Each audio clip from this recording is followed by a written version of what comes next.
Welcome to Long Stories for Sleep. Just set me playing, relax, and drift off. Maybe you'll dream about the story I'm telling you. Subscribe and you'll have a library of stories to choose from. Comment to let me know where in the world you are and what stories you would like added. That's really helpful information. Enough rambling. On with the story. I know you'll love it even if you don't reach the end. Oliver reached the stile at which the bypath terminated, and once more gained the high road. It was 8 o'clock now. Though he was nearly 5 miles away from the town, he ran, and hid behind the hedges, by turns, till noon, fearing that he might be pursued and overtaken. Then he sat down to rest by the side of the milestone, and began to think, for the first time, where he had better go and try to live. The stone by which he was seated bore, in large characters, an intimation that it was just 70 miles from that spot to London. The name awakened a new train of ideas in the boy's mind. London, that great place, nobody, not even Mr. Bumble, could ever find him there. He had often heard the old men in the workhouse, too, say that no lad of spirit need want in London, and that there were ways of living in that vast city, which those who had been bred up in country parts had no idea of. It was the very place for a homeless boy, who must die in the streets unless someone helped him.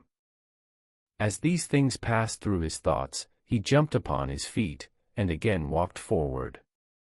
He had diminished the distance between himself and London by full 4 miles more, before he recollected how much he must undergo ere he could hope to reach his place of destination.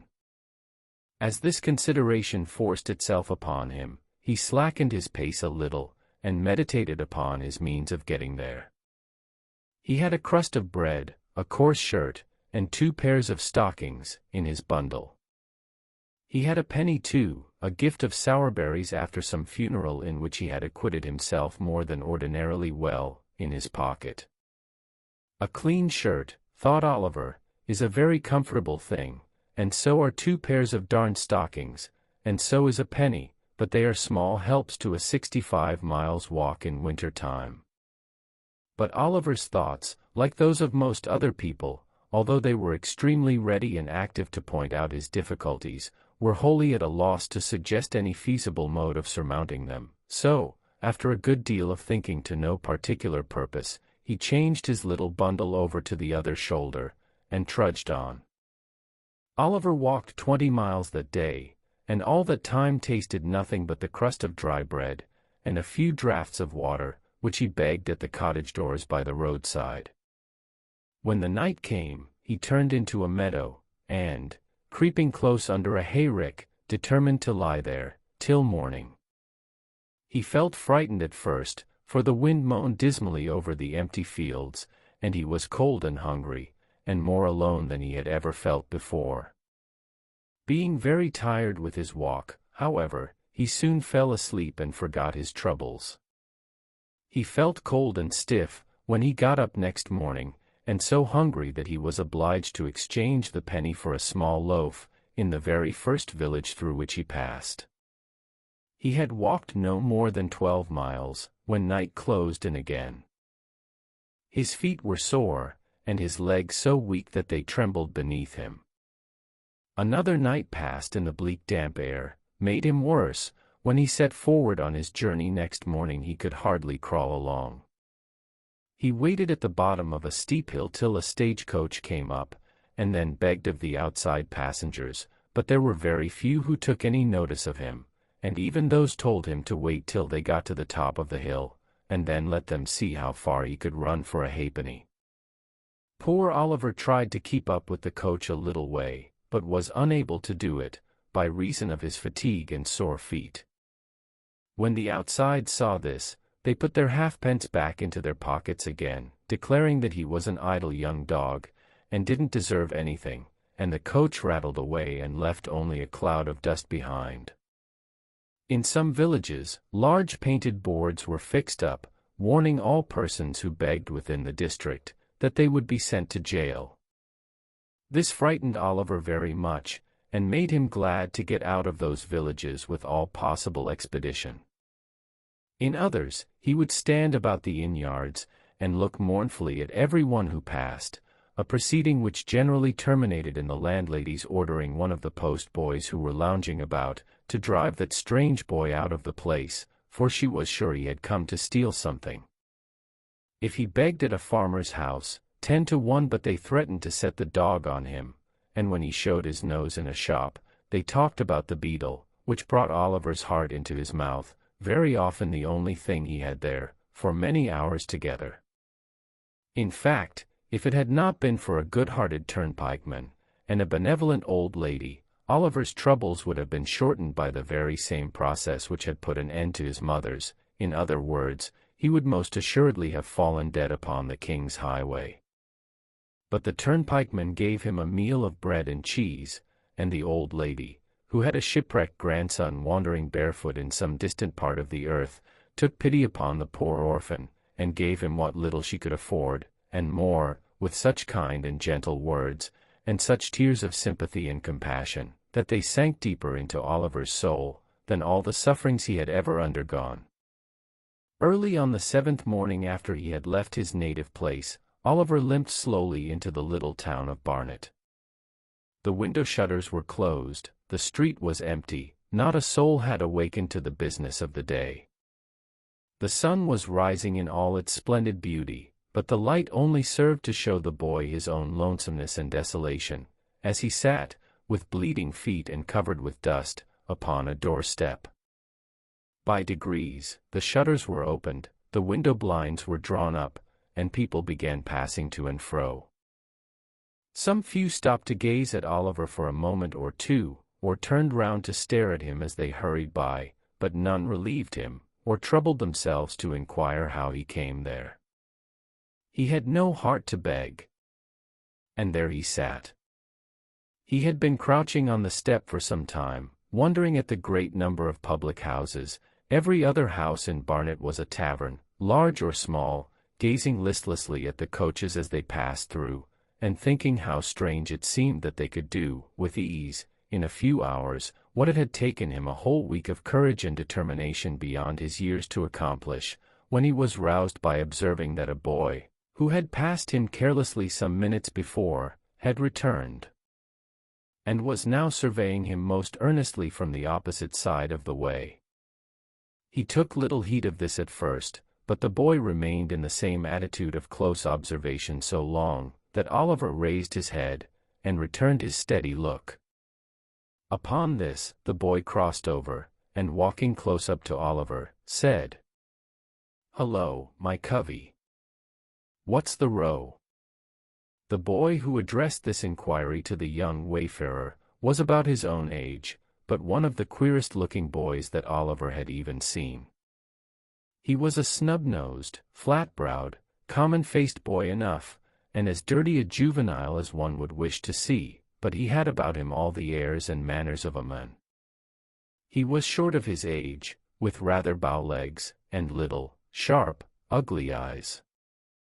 His hat was stuck on the top of his head so lightly, that it threatened to fall off every moment, and would have done so, very often, if the wearer had not had a knack of every now and then giving his head a sudden twitch, which brought it back to its old place again. He wore a man's coat, which reached nearly to his heels. He had turned the cuffs back, halfway up his arm, to get his hands out of the sleeves, apparently with the ultimate view of thrusting them into the pockets of his corduroy trousers, for there he kept them. He was, altogether, as roistering and swaggering a young gentleman as ever stood 4 feet 6, or something less, in the bluchers. "Hullo, my covey. What's the row?" said this strange young gentleman to Oliver. "I am very hungry and tired," replied Oliver, the tears standing in his eyes as he spoke. "I have walked a long way. I have been walking these 7 days. "Walking for 7 days," said the young gentleman. "Oh, I see. Beak's order, eh? But," he added, noticing Oliver's look of surprise, "I suppose you don't know what a beak is, my flash companion." Oliver mildly replied, that he had always heard a bird's mouth described by the term in question. "My eyes, how green!" exclaimed the young gentleman. "Why, a beak's a magistrate, and when you walk by a beak's order, it's not straightforward, but always a going up, and never a coming down again. Was you never on the mill?" "What mill?" inquired Oliver. "What mill?" "Why, the mill, the mill as takes up so little room that it'll work inside a stone jug, and always goes better when the wind's low with people, than when it's high, acos then they can't get workmen." "But come," said the young gentleman, "you want grub, and you shall have it. I'm at low water mark myself, only one bob and a magpie, but, as far as it goes, I'll fork out and stump. Up with you on your pins. There. Now then." Morris. Assisting Oliver to rise, the young gentleman took him to an adjacent chandler's shop, where he purchased a sufficiency of ready-dressed ham and a half-quartern loaf, or, as he himself expressed it, a fourpenny bran, the ham being kept clean and preserved from dust, by the ingenious expedient of making a hole in the loaf by pulling out a portion of the crumb, and stuffing it therein. Taking the bread under his arm, the young gentleman turned into a small public house, and led the way to a tap-room in the rear of the premises. Here, a pot of beer was brought in, by direction of the mysterious youth, and Oliver, falling to, at his new friend's bidding, made a long and hearty meal, during the progress of which the strange boy eyed him from time to time with great attention. "Going to London," said the strange boy, when Oliver had at length concluded. "Yes." "Got any lodgings?" "No." "Money?" "No." The strange boy whistled, and put his arms into his pockets, as far as the big coat sleeves would let them go. "Do you live in London?" inquired Oliver. "Yes." "I do, when I'm at home," replied the boy. "I suppose you want some place to sleep in tonight, don't you?" "I do, indeed," answered Oliver. "I have not slept under a roof since I left the country." "Don't fret your eyelids on that score," said the young gentleman. "I've got to be in London tonight, and I know a 'spectable old gentleman as lives there, what'll give you lodgings for nothink, and never ask for the change, that is, if any gentleman he knows introduces you." "And don't he know me?" "Oh, no. Not in the least." "By no means." "Certainly not." The young gentleman smiled, as if to intimate that the latter fragments of discourse were playfully ironical, and finished the beer as he did so. This unexpected offer of shelter was too tempting to be resisted, especially as it was immediately followed up by the assurance that the old gentleman referred to would doubtless provide Oliver with a comfortable place, without loss of time. This led to a more friendly and confidential dialogue, from which Oliver discovered that his friend's name was Jack Dawkins, and that he was a peculiar pet and protege of the elderly gentleman before mentioned. Mr. Dawkins's appearance did not say a vast deal in favor of the comforts which his patron's interest obtained for those whom he took under his protection, but, as he had a rather flighty and dissolute mode of conversing, and furthermore avowed that among his intimate friends he was better known by the sobriquet of the Artful Dodger, Oliver concluded that, being of a dissipated and careless turn, the moral precepts of his benefactor had hitherto been thrown away upon him. Under this impression, he secretly resolved to cultivate the good opinion of the old gentleman as quickly as possible, and, if he found the Dodger incorrigible, as he more than half suspected he should, to decline the honor of his farther acquaintance. As John Dawkins objected to their entering London before nightfall, it was nearly 11 o'clock when they reached the turnpike at Islington.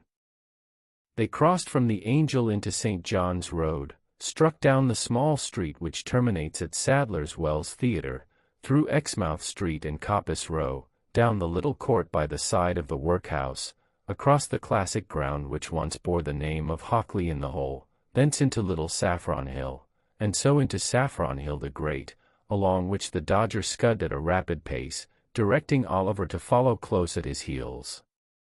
Although Oliver had enough to occupy his attention in keeping sight of his leader, he could not help bestowing a few hasty glances on either side of the way, as he passed along. A dirtier or more wretched place he had never seen. The street was very narrow and muddy, and the air was impregnated with filthy odors. There were a good many small shops, but the only stock in trade appeared to be heaps of children, who, even at that time of night, were crawling in and out at the doors, or screaming from the inside. The sole places that seemed to prosper amid the general blight of the place were the public houses, and in them, the lowest orders of Irish were wrangling with might and main. Covered ways and yards, which here and there diverged from the main street, disclosed little knots of houses, where drunken men and women were positively wallowing in filth, and from several of the doorways, great ill-looking fellows were cautiously emerging, bound, to all appearance, on no very well-disposed or harmless errands. Oliver was just considering whether he hadn't better run away, when they reached the bottom of the hill. His conductor, catching him by the arm, pushed open the door of a house near Field Lane, and drawing him into the passage, closed it behind them. "Now, then," cried a voice from below, in reply to a whistle from the Dodger. "Plummy and slam," was the reply. This seemed to be some watchword or signal that all was right, for the light of a feeble candle gleamed on the wall at the remote end of the passage, and a man's face peeped out, from where a balustrade of the old kitchen staircase had been broken away. "There's two on you," said the man, thrusting the candle farther out, and shielding his eyes with his hand. "Who's the t'other one?" "A new pal," replied Jack Dawkins, pulling Oliver forward. "Where did he come from?" "Greenland." "Is Fagin upstairs?" "Yes, he's assortin' the wipes." "Up with you." The candle was drawn back, and the face disappeared. Oliver, groping his way with one hand, and having the other firmly grasped by his companion, ascended with much difficulty the dark and broken stairs, which his conductor mounted with an ease and expedition that showed he was well acquainted with them. He threw open the door of a back room, and drew Oliver in after him. The walls and ceiling of the room were perfectly black with age and dirt. There was a deal table before the fire, upon which were a candle, stuck in a ginger beer bottle, 2 or 3 pewter pots, a loaf and butter, and a plate. In a frying pan, which was on the fire, and which was secured to the mantelshelf by a string, some sausages were cooking, and standing over them, with a toasting fork in his hand, was a very old shriveled Jew, whose villainous-looking and repulsive face was obscured by a quantity of matted red hair. He was dressed in a greasy flannel gown, with his throat bare, and seemed to be dividing his attention between the frying pan and the clothes horse, over which a great number of silk handkerchiefs were hanging. Several rough beds made of old sacks were huddled side by side on the floor. Seated round the table were 4 or 5 boys, none older than the Dodger, smoking long clay pipes, and drinking spirits with the air of middle-aged men. These all crowded about their associate as he whispered a few words to the Jew, and then turned round and grinned at Oliver. So did the Jew himself, toasting fork in hand. "This is him, Fagin," said Jack Dawkins, "my friend Oliver Twist." The Jew grinned, and, making a low obeisance to Oliver, took him by the hand, and hoped he should have the honor of his intimate acquaintance. Upon this, the young gentleman with the pipes came round him, and shook both his hands very hard, especially the one in which he held his little bundle. One young gentleman was very anxious to hang up his cap for him, and another was so obliging as to put his hands in his pockets, in order that, as he was very tired, he might not have the trouble of emptying them, himself, when he went to bed. These civilities would probably be extended much farther, but for a liberal exercise of the Jew's toasting fork on the heads and shoulders of the affectionate youths who offered them.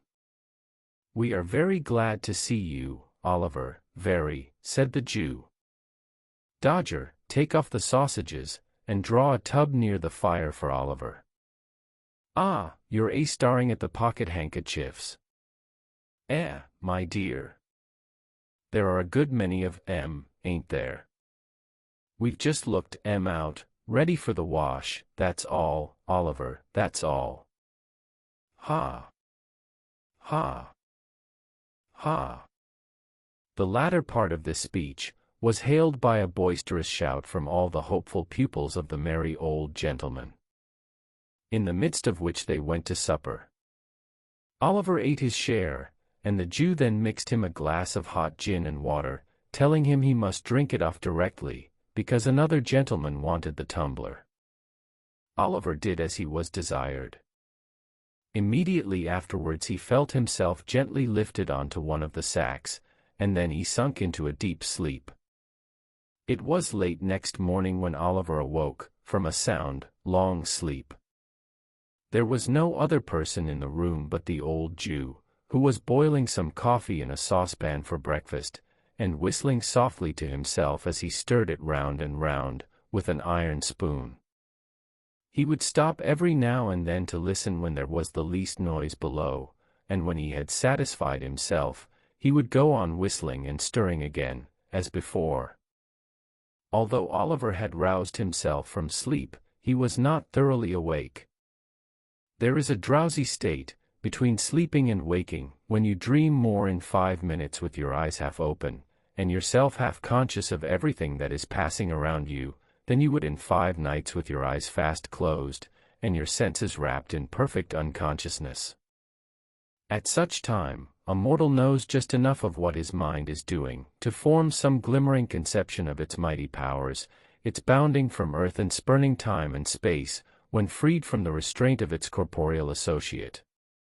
Oliver was precisely in this condition. He saw the Jew with his half-closed eyes, heard his low whistling, and recognized the sound of the spoon grating against the saucepan sides, and yet the selfsame senses were mentally engaged, at the same time, in busy action with almost everybody he had ever known. When the coffee was done, the Jew drew the saucepan to the hob. Standing, then in an irresolute attitude for a few minutes, as if he did not well know how to employ himself, he turned round and looked at Oliver, and called him by his name. He did not answer, and was to all appearances asleep. After satisfying himself upon this head, the Jew stepped gently to the door, which he fastened. He then drew forth, as it seemed to Oliver, from some trap in the floor, a small box, which he placed carefully on the table. His eyes glistened as he raised the lid, and looked in. Dragging an old chair to the table, he sat down, and took from it a magnificent gold watch, sparkling with jewels. "Aha," said the Jew, shrugging up his shoulders, and distorting every feature with a hideous grin. "Clever dogs. Clever dogs. Staunch to the last. Never told the old parson where they were. Never poached upon old Fagin. And why should they? It wouldn't have loosened the knot, or kept the drop up, a minute longer. No, no, no. Fine fellows. Fine fellows." With these, and other muttered reflections of the like nature, the Jew once more deposited the watch in its place of safety. At least half a dozen more were severally drawn forth from the same box, and surveyed with equal pleasure, besides rings, brooches, bracelets, and other articles of jewelry, of such magnificent materials, and costly workmanship, that Oliver had no idea, even of their names. Having replaced these trinkets, the Jew took out another, so small that it lay in the palm of his hand. There seemed to be some very minute inscription on it, for the Jew laid it flat upon the table, and shading it with his hand, pored over it, long and earnestly. At length he put it down, as if despairing of success, and, leaning back in his chair, muttered, "What a fine thing capital punishment is! Dead men never repent, dead men never bring awkward stories to light. Ah, it's a fine thing for the trade. 5 of 'em strung up in a row, and none left to play booty, or turn white-livered." As the Jew uttered these words, his bright dark eyes, which had been staring vacantly before him, fell on Oliver's face. The boy's eyes were fixed on his in mute curiosity, and although the recognition was only for an instant, for the briefest space of time that can possibly be conceived, it was enough to show the old man that he had been observed. He closed the lid of the box with a loud crash, and, laying his hand on a bread knife which was on the table, started furiously up. He trembled very much though, for, even in his terror, Oliver could see that the knife quivered in the air. "What's that?" said the Jew. "What do you watch me for? Why are you awake? What have you seen? Speak out, boy. Quick, quick. For your life." "I wasn't able to sleep any longer, sir," replied Oliver, meekly. "I am very sorry if I have disturbed you, sir." "You were not awake an hour ago," said the Jew, scowling fiercely on the boy. "No. No, indeed," replied Oliver. "Are you sure?" cried the Jew, with a still fiercer look than before, and a threatening attitude. "Upon my word I was not, sir," replied Oliver, earnestly. "I was not, indeed, sir." "Tush, tush, my dear," said the Jew, abruptly resuming his old manner, and playing with the knife a little, before he laid it down, as if to induce the belief that he had caught it up, in mere sport. "Of course I know that, my dear. I only tried to frighten you. You're a brave boy. Ha! Ha! You're a brave boy, Oliver." The Jew rubbed his hands with a chuckle, but glanced uneasily at the box, notwithstanding. "Did you see any of these pretty things, my dear?" said the Jew, laying his hand upon it after a short pause. "Yes, sir," replied Oliver. "Ah," said the Jew, turning rather pale. They're mine, Oliver, my little property. All I have to live upon, in my old age. The folks call me a miser, my dear. Only a miser, that's all." Oliver thought the old gentleman must be a decided miser to live in such a dirty place, with so many watches, but, thinking that perhaps his fondness for the Dodger and the other boys cost him a good deal of money, he only cast a deferential look at the Jew, and asked if he might get up. "Certainly, my dear, certainly," replied the old gentleman. "Stay. There's a pitcher of water in the corner by the door. Bring it here, and I'll give you a basin to wash in, my dear." Oliver got up, walked across the room, and stooped for an instant to raise the pitcher. When he turned his head, the box was gone.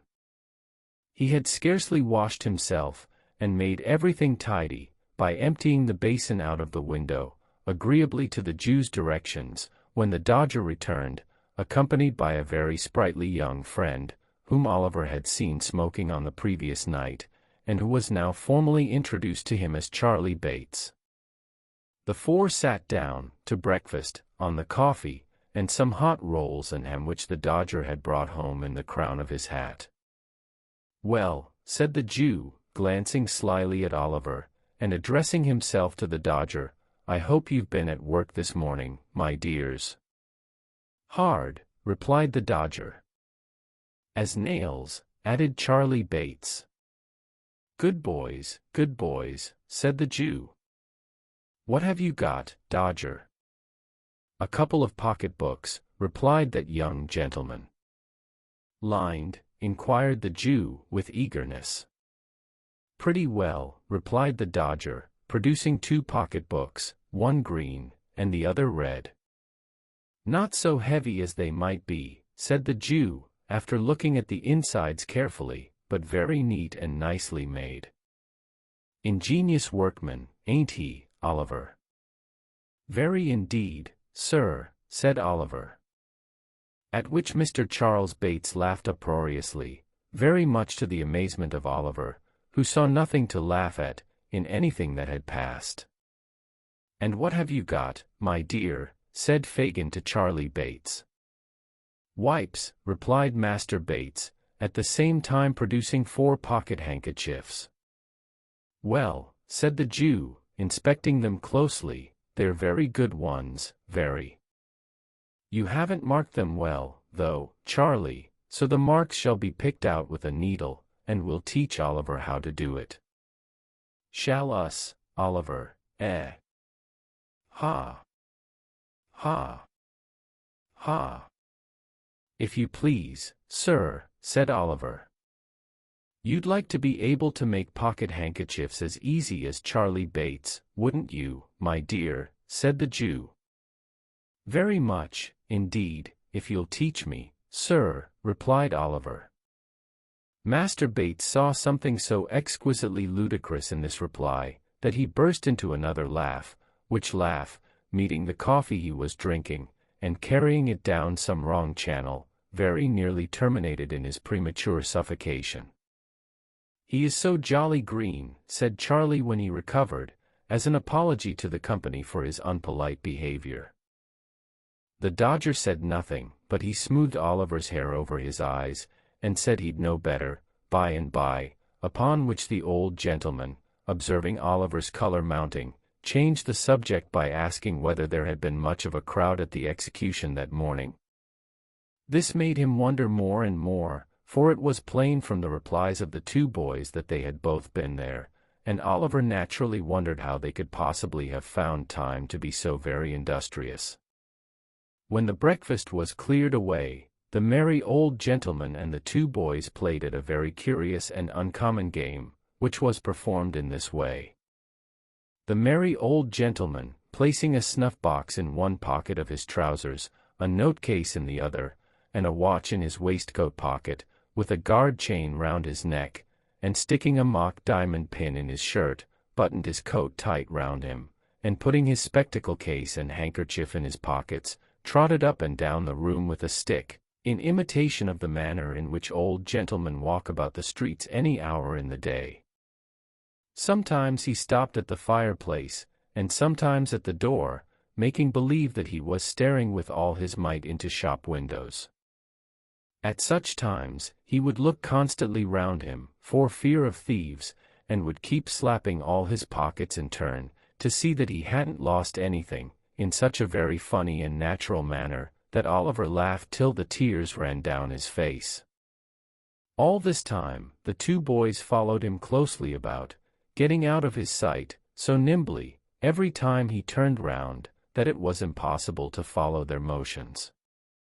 At last, the Dodger trod upon his toes, or ran upon his boot accidentally, while Charlie Bates stumbled up against him behind, and in that one moment they took from him, with the most extraordinary rapidity, snuff-box, note-case, watch-guard, chain, shirt-pin, pocket-handkerchief, even the spectacle-case. If the old gentleman felt a hand in any one of his pockets, he cried out where it was, and then the game began all over again. When this game had been played a great many times, a couple of young ladies called to see the young gentleman, one of whom was named Bet, and the other Nancy. They wore a good deal of hair, not very neatly turned up behind, and were rather untidy about the shoes and stockings. They were not exactly pretty, perhaps, but they had a great deal of color in their faces, and looked quite stout and hearty. Being remarkably free and agreeable in their manners, Oliver thought them very nice girls indeed, as there is no doubt they were. The visitors stopped a long time. Spirits were produced, in consequence of one of the young ladies complaining of a coldness in her inside, and the conversation took a very convivial and improving turn. At length, Charlie Bates expressed his opinion that it was time to pad the hoof.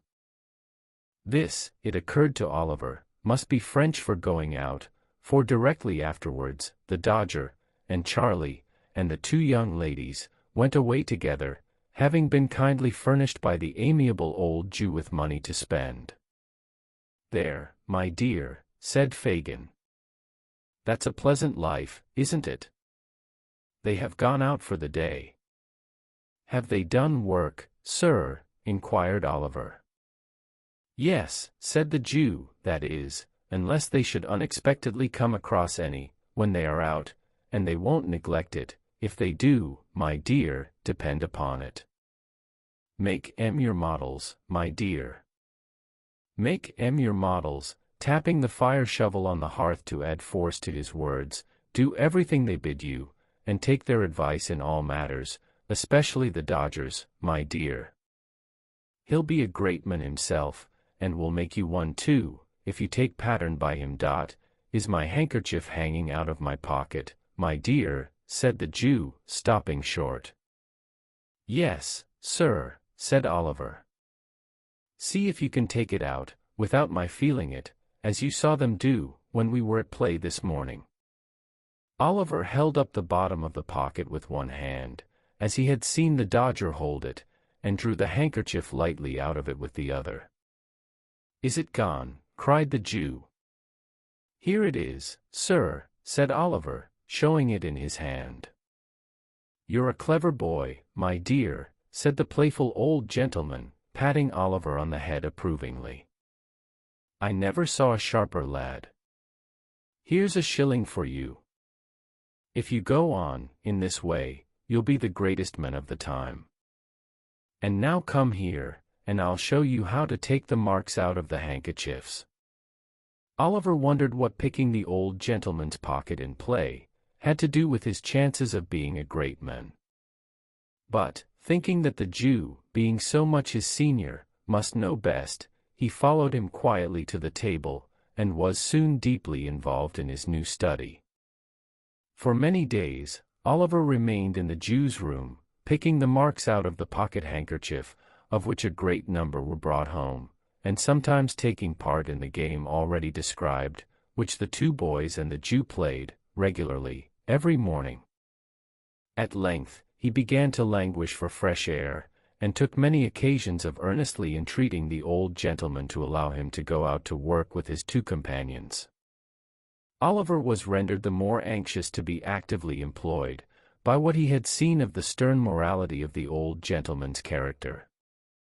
Whenever the Dodger or Charlie Bates came home at night, empty-handed, he would expatiate with great vehemence on the misery of idle and lazy habits, and would enforce upon them the necessity of an active life, by sending them supperless to bed. On one occasion, indeed, he even went so far as to knock them both down a flight of stairs, but this was carrying out his virtuous precepts to an unusual extent. At length, one morning, Oliver obtained the permission he had so eagerly sought. There had been no handkerchiefs to work upon for 2 or 3 days, and the dinners had been rather meager. Perhaps these were reasons for the old gentleman's giving his assent, but, whether they were or no, he told Oliver he might go, and placed him under the joint guardianship of Charlie Bates, and his friend the Dodger. The 3 boys sallied out, the Dodger with his coat sleeves tucked up, and his hat cocked, as usual, Master Bates sauntering along with his hands in his pockets, and Oliver between them, wondering where they were going, and what branch of manufacture he would be instructed in first. The pace at which they went was such a very lazy, ill-looking saunter, that Oliver soon began to think his companions were going to deceive the old gentleman, by not going to work at all. The Dodger had a vicious propensity, too, of pulling the caps from the heads of small boys and tossing them down areas, while Charlie Bates exhibited some very loose notions concerning the rights of property, by pilfering divers apples and onions from the stalls at the kennel sides, and thrusting them into pockets which were so surprisingly capacious, that they seemed to undermine his whole suit of clothes in every direction. These things looked so bad, that Oliver was on the point of declaring his intention of seeking his way back, in the best way he could, when his thoughts were suddenly directed into another channel, by a very mysterious change of behavior on the part of the Dodger. They were just emerging from a narrow court not far from the open square in Clerkenwell, which is yet called, by some strange perversion of terms, the Green, when the Dodger made a sudden stop, and, laying his finger on his lip, drew his companions back again, with the greatest caution and circumspection. "What's the matter?" demanded Oliver. "Hush," replied the Dodger. "Do you see that old cove at the bookstall?" "The old gentleman over the way," said Oliver. "Yes, I see him." "He'll do," said the Dodger. "A prime plant," observed Master Charlie Bates. Oliver looked from one to the other, with the greatest surprise, but he was not permitted to make any inquiries, for the two boys walked stealthily across the road, and slunk close behind the old gentleman towards whom his attention had been directed. Oliver walked a few paces after them, and, not knowing whether to advance or retire, stood looking on in silent amazement. The old gentleman was a very respectable-looking personage, with a powdered head and gold spectacles. He was dressed in a bottle-green coat with a black velvet collar, wore white trousers, and carried a smart bamboo cane under his arm. He had taken up a book from the stall, and there he stood, reading away, as hard as if he were in his elbow-chair, in his own study. It is very possible that he fancied himself there, indeed, for it was plain, from his abstraction, that he saw not the bookstall, nor the street, nor the boys, nor, in short, anything but the book itself, which he was reading straight through, turning over the leaf when he got to the bottom of a page, beginning at the top line of the next one, and going regularly on, with the greatest interest and eagerness. What was Oliver's horror and alarm as he stood a few paces off, looking on with his eyelids as wide open as they would possibly go, to see the Dodger plunge his hand into the old gentleman's pocket, and draw from thence a handkerchief. To see him hand the same to Charlie Bates, and finally to behold them, both running away round the corner at full speed. In an instant the whole mystery of the handkerchiefs, and the watches, and the jewels, and the Jew, rushed upon the boy's mind. He stood, for a moment, with the blood so tingling through all his veins from terror, that he felt as if he were in a burning fire. Then, confused and frightened, he took to his heels, and, not knowing what he did, made off as fast as he could lay his feet to the ground. This was all done in a minute's space. In the very instant when Oliver began to run, the old gentleman, putting his hand to his pocket, and missing his handkerchief, turned sharp round. Seeing the boy scudding away at such a rapid pace, he very naturally concluded him to be the depredator, and shouting, "Stop, thief!" with all his might, made off after him, book in hand. But the old gentleman was not the only person who raised the hue and cry. The Dodger and Master Bates, unwilling to attract public attention by running down the open street, had merely retired into the very first doorway round the corner. They no sooner heard the cry, and saw Oliver running, than, guessing exactly how the matter stood, they issued forth with great promptitude, and, shouting, "Stop, thief!" too, joined in the pursuit like good citizens. Although Oliver had been brought up by philosophers, he was not theoretically acquainted with the beautiful axiom that self-preservation is the first law of nature. If he had been, perhaps he would have been prepared for this. Not being prepared, however, it alarmed him the more, so away he went like the wind, with the old gentleman and the two boys roaring and shouting behind him. "Stop, thief! Stop, thief!" There is a magic in the sound. The tradesman leaves his counter, and the carman his wagon, the butcher throws down his tray, the baker his basket, the milkman his pail, the errand boy his parcels, the schoolboy his marbles, the pavior his pickaxe, the child his battledore.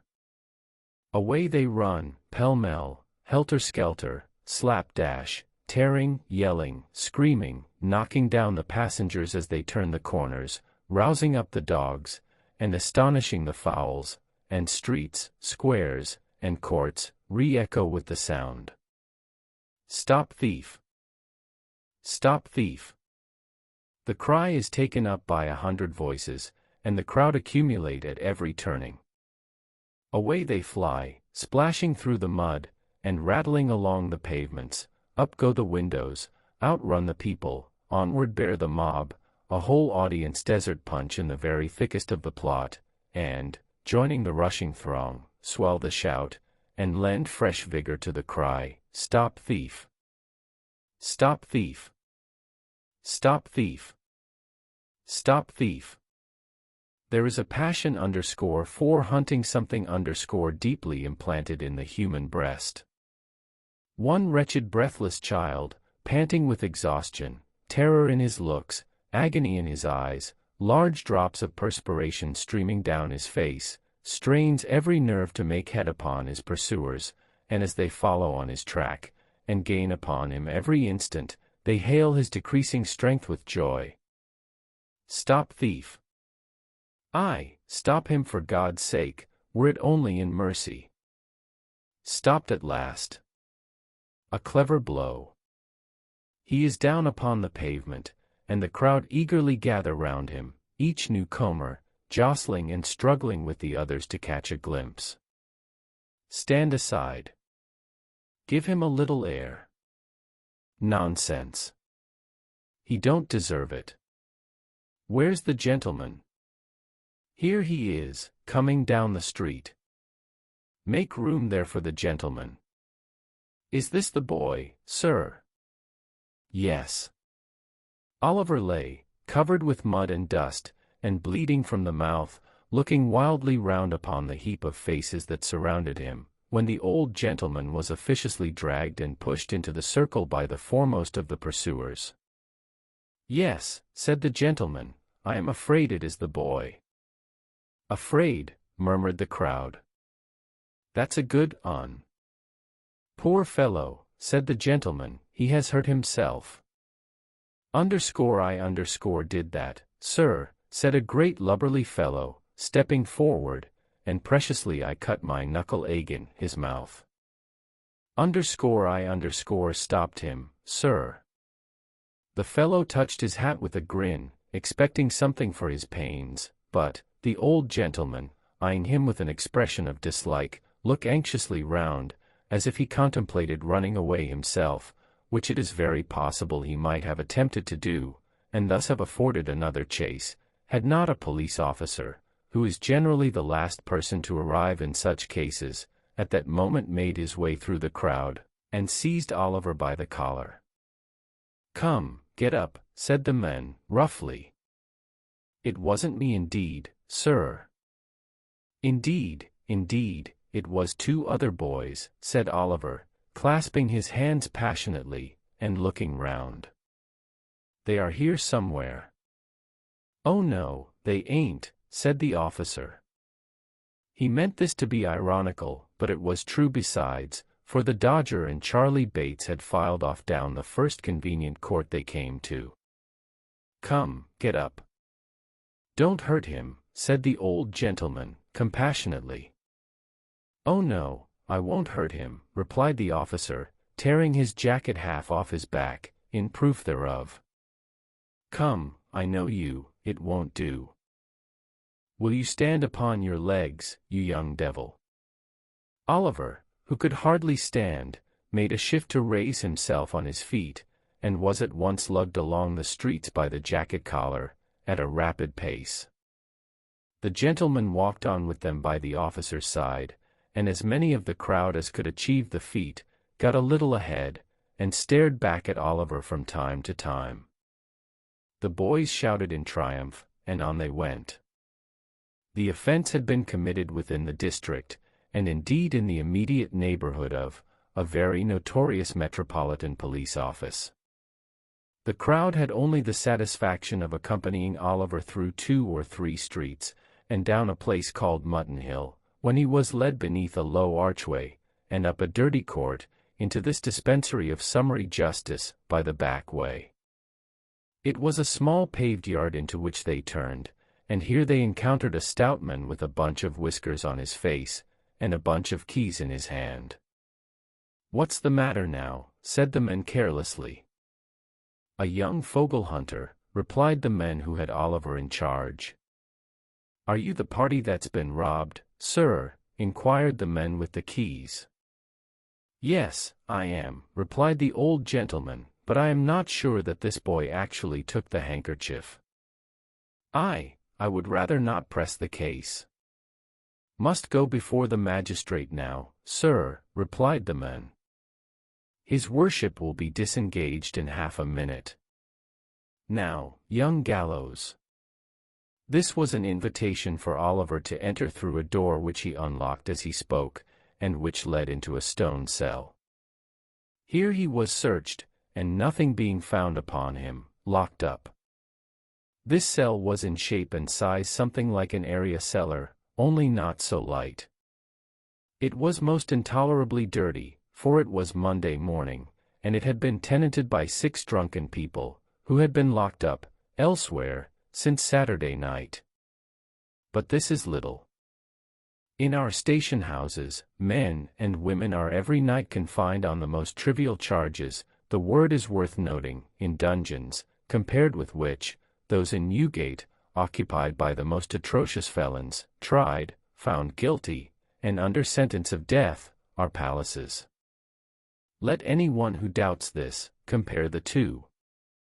The old gentleman looked almost as rueful as Oliver when the key grated in the lock. He turned with a sigh to the book, which had been the innocent cause of all this disturbance. "There is something in that boy's face," said the old gentleman to himself as he walked slowly away, tapping his chin with the cover of the book, in a thoughtful manner, "something that touches and interests me. Can he be innocent? He looked like, by the by," exclaimed the old gentleman, halting very abruptly, and staring up into the sky, "bless my soul, where have I seen something like that look before?" After musing for some minutes, the old gentleman walked, with the same meditative face, into a back anteroom opening from the yard, and there, retiring into a corner, called up before his mind's eye a vast amphitheater of faces over which a dusky curtain had hung for many years. "No," said the old gentleman, shaking his head, "it must be imagination." He wandered over them again. He had called them into view, and it was not easy to replace the shroud that had so long concealed them. There were the faces of friends, and foes, and of many that had been almost strangers peering intrusively from the crowd. There were the faces of young and blooming girls that were now old women. There were faces that the grave had changed and closed upon, but which the mind, superior to its power, still dressed in their old freshness and beauty, calling back the luster of the eyes, the brightness of the smile, the beaming of the soul through its mask of clay, and whispering of beauty beyond.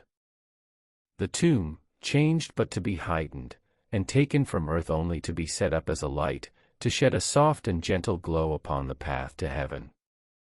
But the old gentleman could recall no one countenance of which Oliver's features bore a trace. So, he heaved a sigh over the recollections he awakened, and being, happily for himself, an absent old gentleman, buried them again in the pages of the musty book. He was roused by a touch on the shoulder, and a request from the men with the keys to follow him into the office. He closed his book hastily, and was at once ushered into the imposing presence of the renowned Mr. Fong. The office was a front parlor, with a paneled wall. Mr. Fong sat behind a bar, at the upper end, and on one side of the door was a sort of wooden pen in which poor little Oliver was already deposited, trembling very much at the awfulness of the scene. Mr. Fong was a lean, long-backed, stiff-necked, middle-sized man, with no great quantity of hair, and what he had, growing on the back and sides of his head. His face was stern, and much flushed. If he were really not in the habit of drinking rather more than was exactly good for him, he might have brought action against his countenance for libel, and have recovered heavy damages.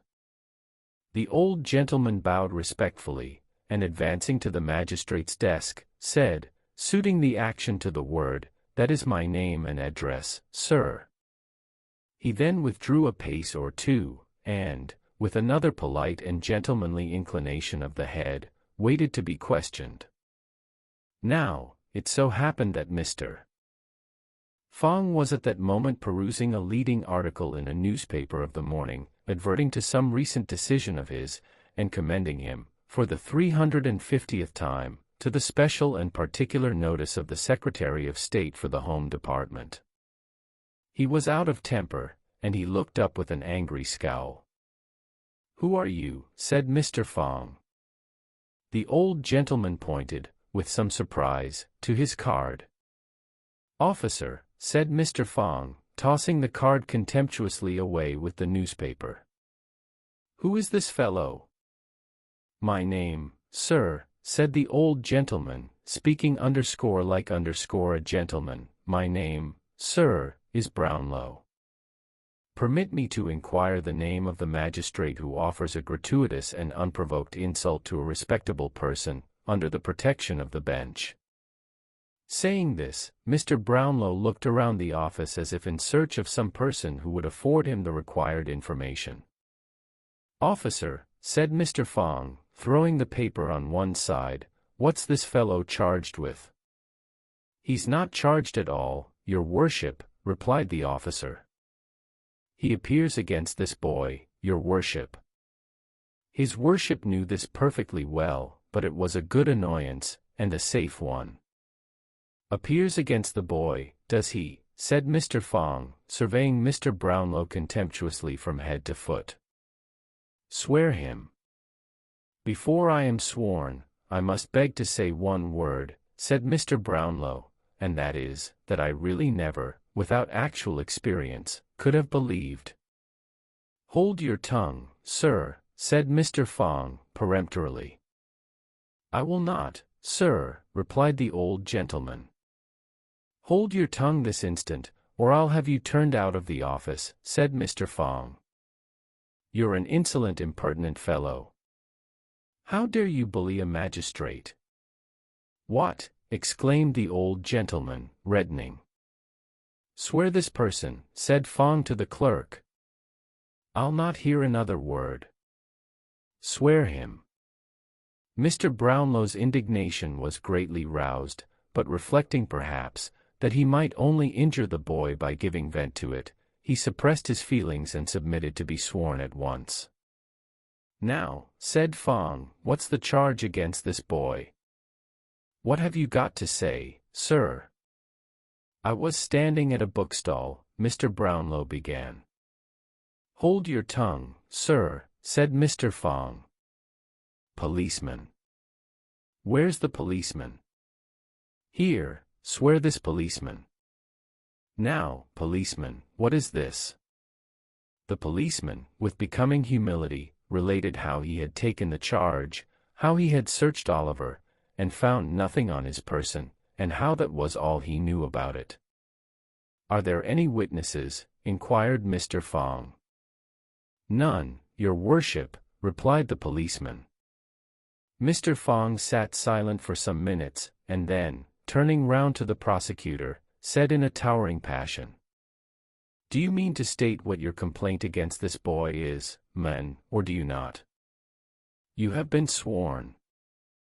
Now, if you stand there, refusing to give evidence, I'll punish you for disrespect to the bench. I will, by what, or by whom, nobody knows," for the clerk and jailer coughed very loud, just at the right moment, and the former dropped a heavy book upon the floor, thus preventing the word from being heard, accidentally, of course.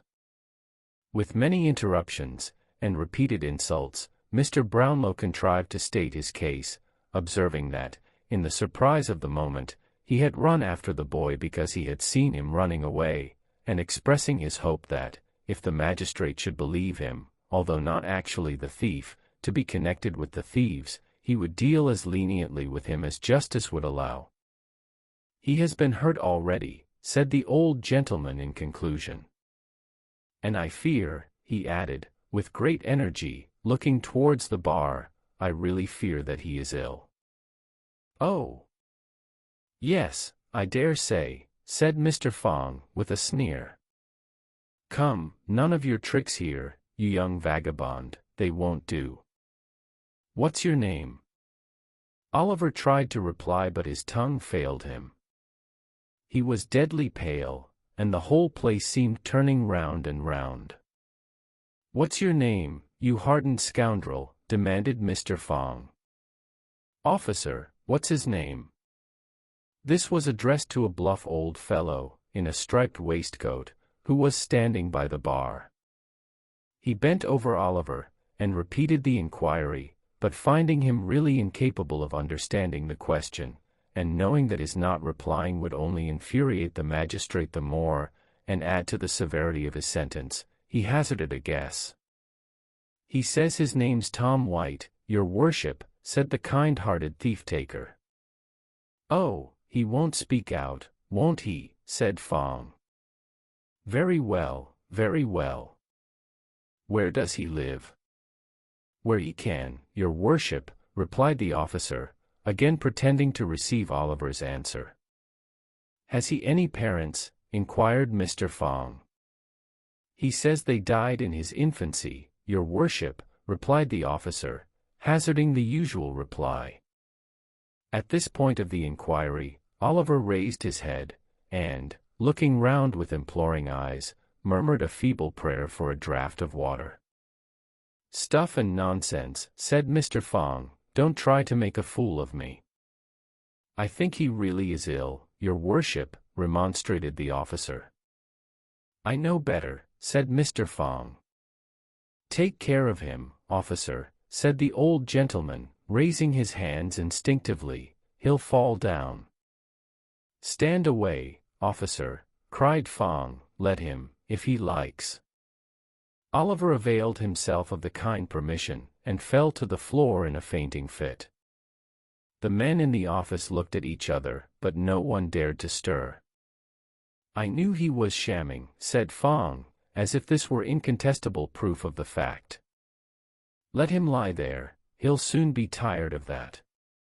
How do you propose to deal with the case, sir? Inquired the clerk in a low voice. Summarily, replied Mr. Fong.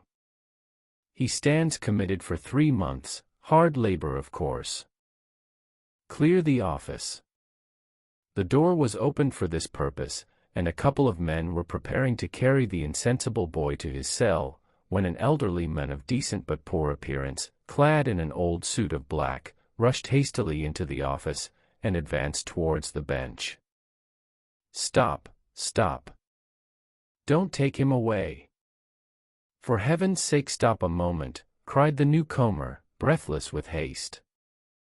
Although the presiding genii in such an office as this exercise a summary and arbitrary power over the liberties, the good name, the character, almost the lives, of Her Majesty's subjects, especially of the poorer class, and although, within such walls, enough fantastic tricks are daily played to make the angels blind with weeping, they are closed to the public, save through the medium of the daily press. Mr. Fong was consequently not a little indignant to see an unbidden guest enter in such irreverent disorder. What is this? Who is this? Turn this man out. Clear the office, cried Mr. Fong. I will speak, cried the man, I will not be turned out. I saw it all. I keep the bookstall. I demand to be sworn. I will not be put down. Mr. Fong, you must hear me. You must not refuse, sir. The man was right. His manner was determined, and the matter was growing rather too serious to be hushed up. Swear the man, growled Mr. Fong, with a very ill grace. Now, man, what have you got to say? This, said the man, I saw 3 boys, 2 others and the prisoner here, loitering on the opposite side of the way, when this gentleman was reading. The robbery was committed by another boy. I saw it done, and I saw that this boy was perfectly amazed and stupefied by it. Having by this time recovered a little breath, the worthy bookstall keeper proceeded to relate, in a more coherent manner, the exact circumstances of the robbery. Why didn't you come here before? Said Fong, after a pause. I hadn't a soul to mind the shop, replied the man. Everybody who could have helped me had joined in the pursuit. I could get nobody till 5 minutes ago, and I've run here all the way. The prosecutor was reading, was he? Inquired Fong, after another pause.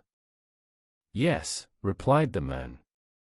The very book he has in his hand. Oh, that book, said Fong. Is it paid for? No, it is not, replied the man, with a smile. Dear me, I forgot all about it, exclaimed the absent old gentleman, innocently. A nice person to prefer a charge against a poor boy, said Fong, with a comical effort to look humane. I consider, sir, that you have obtained possession of that book, under very suspicious and disreputable circumstances, and you may think yourself very fortunate that the owner of the property declines to prosecute. Let this be a lesson to you, my men, or the law will overtake you yet. The boy is discharged. Clear the office. Me, cried the old gentleman, bursting out with the rage he had kept down so long, me. I'll clear the office, said the magistrate. Officers, do you hear? Clear the office. The mandate was obeyed, and the indignant Mr. Brownlow was conveyed out, with the book in one hand, and the bamboo cane in the other, in a perfect frenzy of rage and defiance. He reached the yard, and his passion vanished in a moment. Little Oliver Twist lay on his back on the pavement, with his shirt unbuttoned, and his temples bathed with water, his face a deadly white, and a cold tremble convulsing his whole frame. Poor boy, said Mr. Brownlow, bending over him. Call a coach, somebody, pray. Directly. A coach was obtained, and Oliver having been carefully laid on the seat, the old gentleman got in and sat himself on the other. May I accompany you? Said the bookstall keeper, looking in.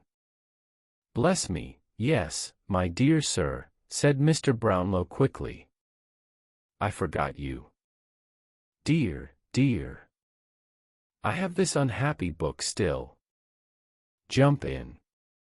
Poor fellow. There's no time to lose. The bookstall keeper got into the coach, and away they drove.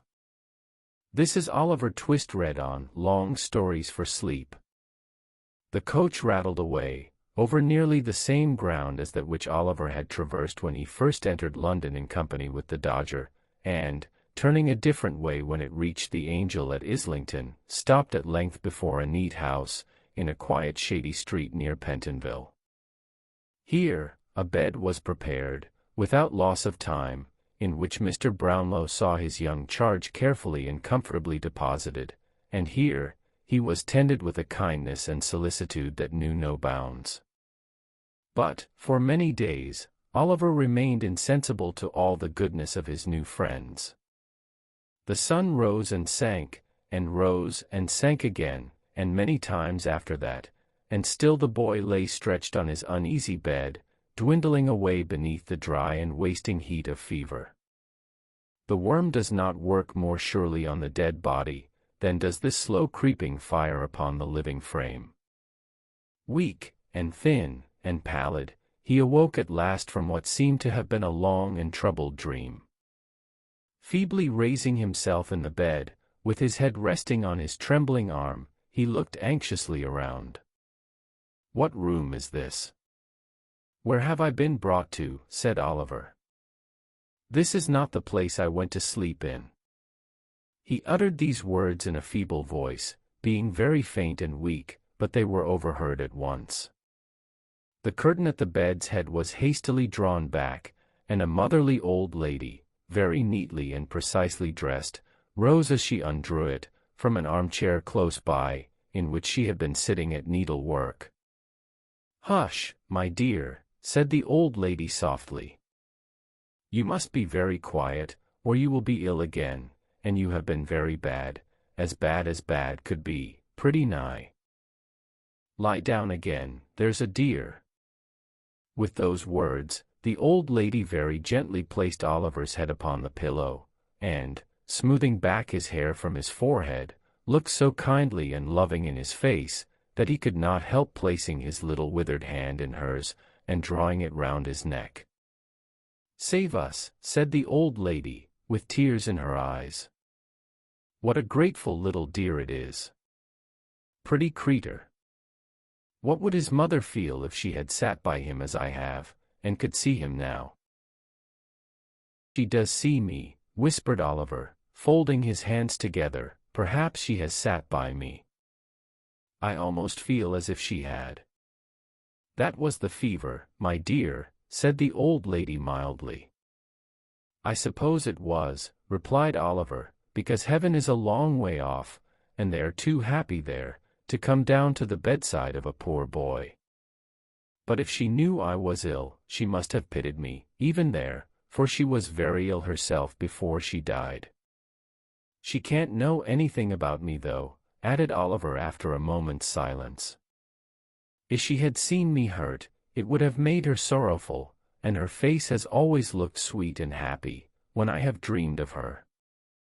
The old lady made no reply to this, but wiping her eyes first, and her spectacles, which lay on the counterpane, afterwards, as if they were part and parcel of those features, brought some cool stuff for Oliver to drink, and then, patting him on the cheek, told him he must lie very quiet, or he would be ill again.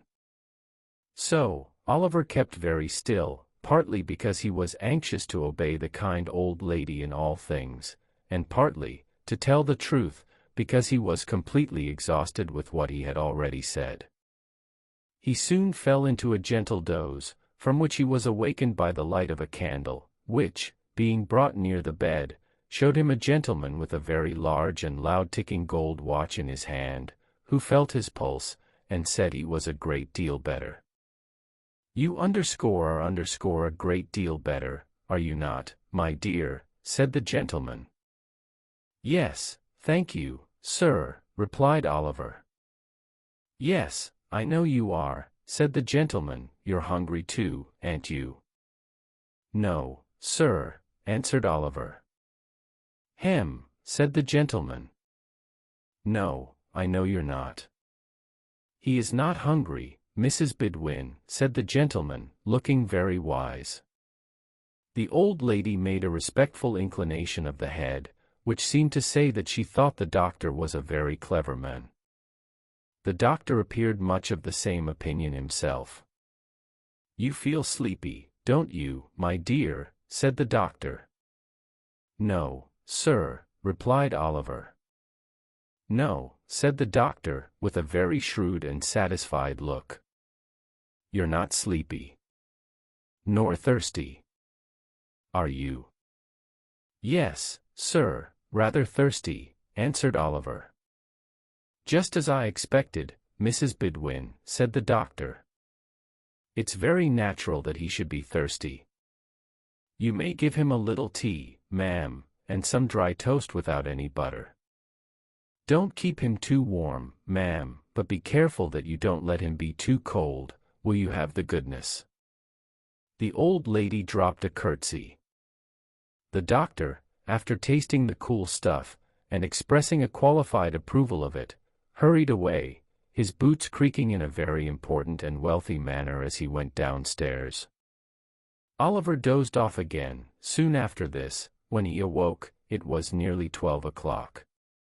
The old lady tenderly bade him good night shortly afterwards, and left him in charge of a fat old woman who had just come, bringing with her, in a little bundle, a small prayer book and a large nightcap.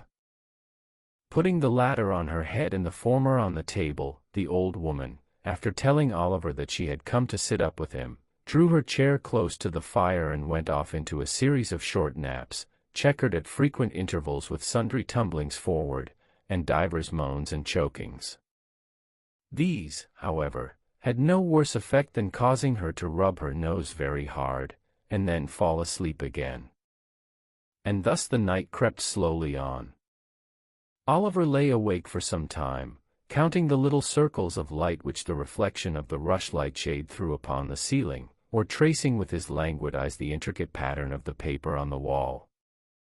The darkness and the deep stillness of the room were very solemn, as they brought into the boy's mind the thought that death had been hovering there for many days and nights, and might yet fill it with the gloom and dread of his awful presence. He turned his face upon the pillow, and fervently prayed to heaven.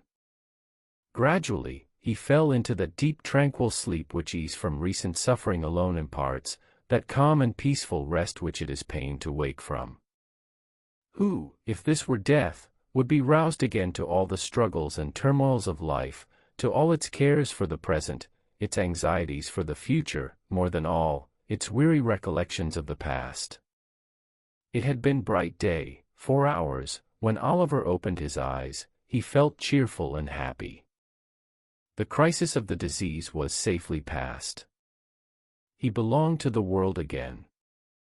In 3 days' time he was able to sit in an easy chair, well propped up with pillows, and, as he was still too weak to walk, Mrs. Bedwin had him carried downstairs into the little housekeeper's room, which belonged to her. Having him set, here, by the fireside, the good old lady sat herself down too, and, being in a state of considerable delight at seeing him so much better, forthwith began to cry most violently. "Never mind me, my dear," said the old lady, "I'm only having a regular good cry. There, it's all over now, and I'm quite comfortable." "You're very, very kind to me, ma'am," said Oliver. "Well, never you mind that, my dear," said the old lady, "that's got nothing to do with your broth, and it's full time you had it, for the doctor says Mr. Brownlow may come in to see you this morning, and we must get up our best looks, because the better we look, the more he'll be pleased." And with this, the old lady applied herself to warming up, in a little saucepan, a basin full of broth, strong enough, Oliver thought, to furnish an ample dinner, when reduced to the regulation strength, for 350 paupers, at the lowest computation. "Are you fond of pictures, dear?" inquired the old lady, seeing that Oliver had fixed his eyes, most intently, on a portrait which hung against the wall, just opposite his chair. "I don't quite know, ma'am," said Oliver, without taking his eyes from the canvas. "I have seen so few that I hardly know." "What a beautiful, mild face that lady's is." "Ah," said the old lady, "painters always make ladies out prettier than they are, or they wouldn't get any custom, child. The man that invented the machine for taking likenesses might have known that would never succeed. It's a deal too honest." "A deal," said the old lady, laughing very heartily at her own acuteness. Is that a likeness, ma'am?" said Oliver. "Yes," said the old lady, looking up for a moment from the broth, "that's a portrait." "Whose, ma'am?" asked Oliver. "Why, really, my dear, I don't know," answered the old lady in a good-humored manner. "It's not a likeness of anybody that you or I know, I expect. It seems to strike your fancy, dear." "It is so pretty," replied Oliver. "Why, sure you're not afraid of it," said the old lady, observing in great surprise the look of awe with which the child regarded the painting. "Oh no, no," returned Oliver quickly, "but the eyes look so sorrowful, and where I sit, they seem fixed upon me. It makes my heart beat," added Oliver in a low voice, as if it was alive, and wanted to speak to me, but couldn't. "Lord save us," exclaimed the old lady, starting, "don't talk in that way, child. You're weak and nervous after your illness. Let me wheel your chair round to the other side, and then you won't see it." "There," said the old lady, suiting the action to the word, "you don't see it now, at all events." Oliver did see it in his mind's eye as distinctly as if he had not altered his position, but he thought it better not to worry the kind old lady, so he smiled gently when she looked at him, and Mrs. Bedwin, satisfied that he felt more comfortable, salted and broke bits of toasted bread into the broth, with all the bustle befitting so solemn a preparation. Oliver got through it with extraordinary expedition. He had scarcely swallowed the last spoonful, when there came a soft rap at the door. "Come in," said the old lady, and in walked Mr. Brownlow. Now, the old gentleman came in as brisk as need be, but he had no sooner raised his spectacles on his forehead, and thrust his hands behind the skirts of his dressing gown to take a good long look at Oliver, than his countenance underwent a very great variety of odd contortions. Oliver looked very worn and shadowy from sickness, and made an ineffectual attempt to stand up, out of respect to his benefactor, which terminated in his sinking back into the chair again, and the fact is, if the truth must be told, that Mr. Brownlow's heart, being large enough for any 6 ordinary old gentlemen of humane disposition, forced a supply of tears into his eyes, by some hydraulic process which we are not sufficiently philosophical to be in a condition to explain. Poor boy," said Mr. Brownlow, clearing his throat. "I'm rather hoarse this morning, Mrs. Bedwin. I'm afraid I have caught cold." "I hope not, sir," said Mrs. Bedwin. "Everything you have had has been well aired, sir." "I don't know, Bedwin." "I don't know," said Mr. Brownlow. "I rather think I had a damp napkin at dinner time yesterday, but never mind that." "How do you feel, my dear?" "Very happy, sir," replied Oliver. "And very grateful indeed, sir, for your goodness to me." "Good boy," said Mr. Brownlow, stoutly. "Have you given him any nourishment, Bedwin?" "Any slops, eh?" "He has just had a basin of beautiful strong broth, sir," replied Mrs. Bedwin, drawing herself up slightly, and laying strong emphasis on the last word, to intimate that between slops, and broth well compounded, there existed no affinity or connection whatsoever. "Ugh," said Mr. Brownlow, with a slight shudder, "a couple of glasses of port wine would have done him a great deal more good." "Wouldn't they, Tom White, eh?" "My name is Oliver, sir," replied the little invalid with a look of great astonishment. "Oliver," said Mr. Brownlow, "Oliver what?" "Oliver White, eh?" "No, sir, Twist, Oliver Twist." "Queer name," said the old gentleman. "What made you tell the magistrate your name was White?" "I never told him so, sir," returned Oliver in amazement. This sounded so like a falsehood, that the old gentleman looked somewhat sternly in Oliver's face. It was impossible to doubt him, there was truth in every one of its thin and sharpened lineaments. "Some mistake," said Mr. Brownlow. But, although his motive for looking steadily at Oliver no longer existed, the old idea of the resemblance between his features and some familiar face came upon him so strongly, that he could not withdraw his gaze. "I hope you are not angry with me, sir," said Oliver, raising his eyes beseechingly. "No, no," replied the old gentleman. "Why? What's this? Bedwin, look there." As he spoke, he pointed hastily to the picture over Oliver's head, and then to the boy's face. There was its living copy. The eyes, the head, the mouth, every feature was the same. The expression was, for the instant, so precisely alike, that the minutest line seemed copied with startling accuracy. Oliver knew not the cause of this sudden exclamation, for, not being strong enough to bear the start it gave him, he fainted away.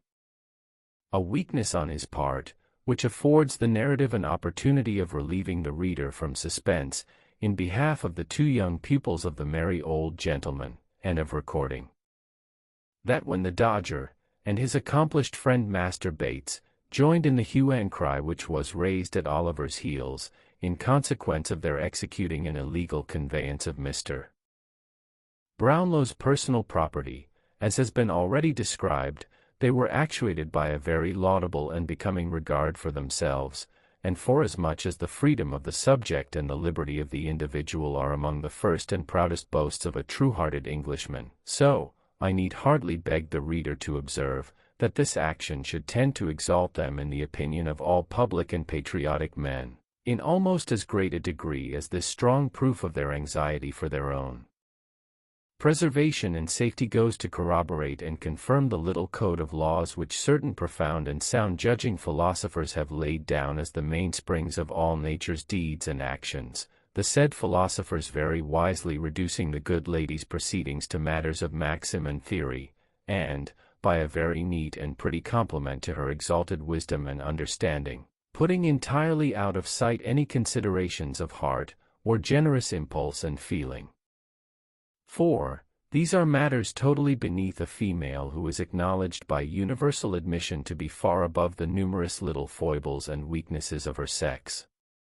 If I wanted any further proof of the strictly philosophical nature of the conduct of these young gentlemen in their very delicate predicament, I should at once find it in the fact, also recorded in a foregoing part of this narrative, of their quitting the pursuit, when the general attention was fixed upon Oliver, and making immediately for their home by the shortest possible cut.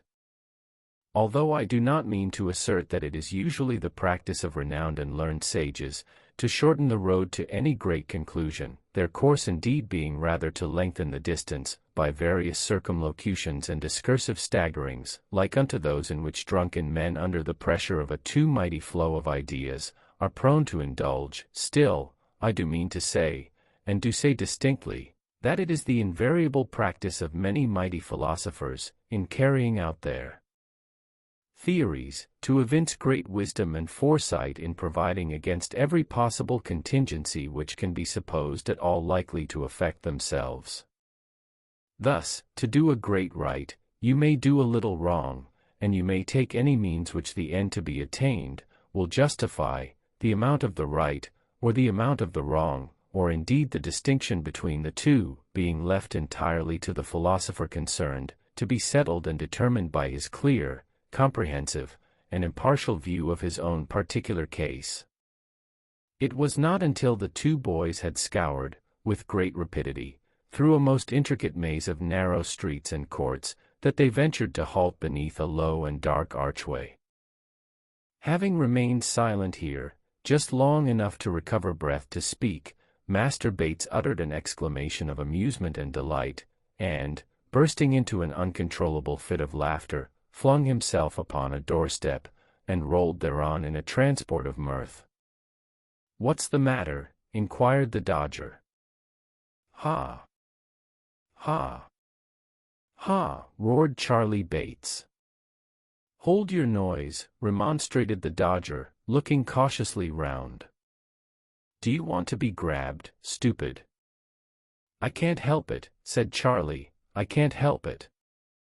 To see him splitting away at that pace, and cutting round the corners, and knocking up again the posts, and starting on again as if he was made of iron as well as them, and me with the wipe in my pocket, singing out arter him, oh, my eye. The vivid imagination of Master Bates presented the scene before him in too strong colors. As he arrived at this apostrophe, he again rolled upon the doorstep, and laughed louder than before. "What'll Fagin say?" inquired the Dodger, taking advantage of the next interval of breathlessness on the part of his friend to propound the question. "What?" repeated Charlie Bates. "Ah, what?" said the Dodger. "Why, what should he say?" inquired Charlie, stopping rather suddenly in his merriment, for the Dodger's manner was impressive. "What should he say?" Mr. Dawkins whistled for a couple of minutes, then, taking off his hat, scratched his head, and nodded thrice. "What do you mean?" said Charlie. "Tour lol loo, gammon and spinach, the frog he wouldn't, and high cockalorum," said the Dodger, with a slight sneer on his intellectual countenance. This was explanatory, but not satisfactory. Master Bates felt it so, and again said, "What do you mean?" The Dodger made no reply, but putting his hat on again, and gathering the skirts of his long-tailed coat under his arm, thrust his tongue into his cheek, slapped the bridge of his nose some half-dozen times in a familiar but expressive manner, and turning on his heel, slunk down the court. Master Bates followed, with a thoughtful countenance. The noise of footsteps on the creaking stairs, a few minutes after the occurrence of this conversation, roused the merry old gentleman as he sat over the fire with a saveloy and a small loaf in his hand, a pocket-knife in his right, and a pewter pot on the trivet. There was a rascally smile on his white face as he turned round, and looking sharply out from under his thick red eyebrows, bent his ear towards the door, and listened. "Why, how's this?" muttered the Jew, changing countenance. "Only two of 'em. Where's the third? They can't have got into trouble. Hark!" The footsteps approached nearer, they reached the landing. The door was slowly opened, and the Dodger and Charlie Bates entered, closing it behind them. "Where's Oliver?" said the Jew, rising with a menacing look. "Where's the boy?" The young thieves eyed their preceptor as if they were alarmed at his violence, and looked uneasily at each other. But they made no reply. "What's become of the boy?" said the Jew, seizing the Dodger tightly by the collar, and threatening him with horrid imprecations. "Speak out, or I'll throttle you." Mr. Fagin looked so very much in earnest, that Charlie Bates, who deemed it prudent in all cases to be on the safe side, and who conceived it by no means improbable that it might be his turn to be throttled second, dropped upon his knees, and raised a loud, well-sustained, and continuous roar, something between a mad bull and a speaking trumpet. "Will you speak?" thundered the Jew, shaking the Dodger so much that his keeping in the big coat at all seemed perfectly miraculous. "Why, the traps have got him, and that's all about it," said the Dodger, sullenly. "Come, let go o' me, will you?" And, swinging himself, at one jerk, clean out of the big coat, which he left in the Jew's hands, the Dodger snatched up the toasting fork, and made a pass at the merry old gentleman's waistcoat, which, if it had taken effect, would have let a little more merriment out than could have been easily replaced. The Jew stepped back in this emergency, with more agility than could have been anticipated in a man of his apparent decrepitude, and, seizing up the pot, prepared to hurl it at his assailant's head.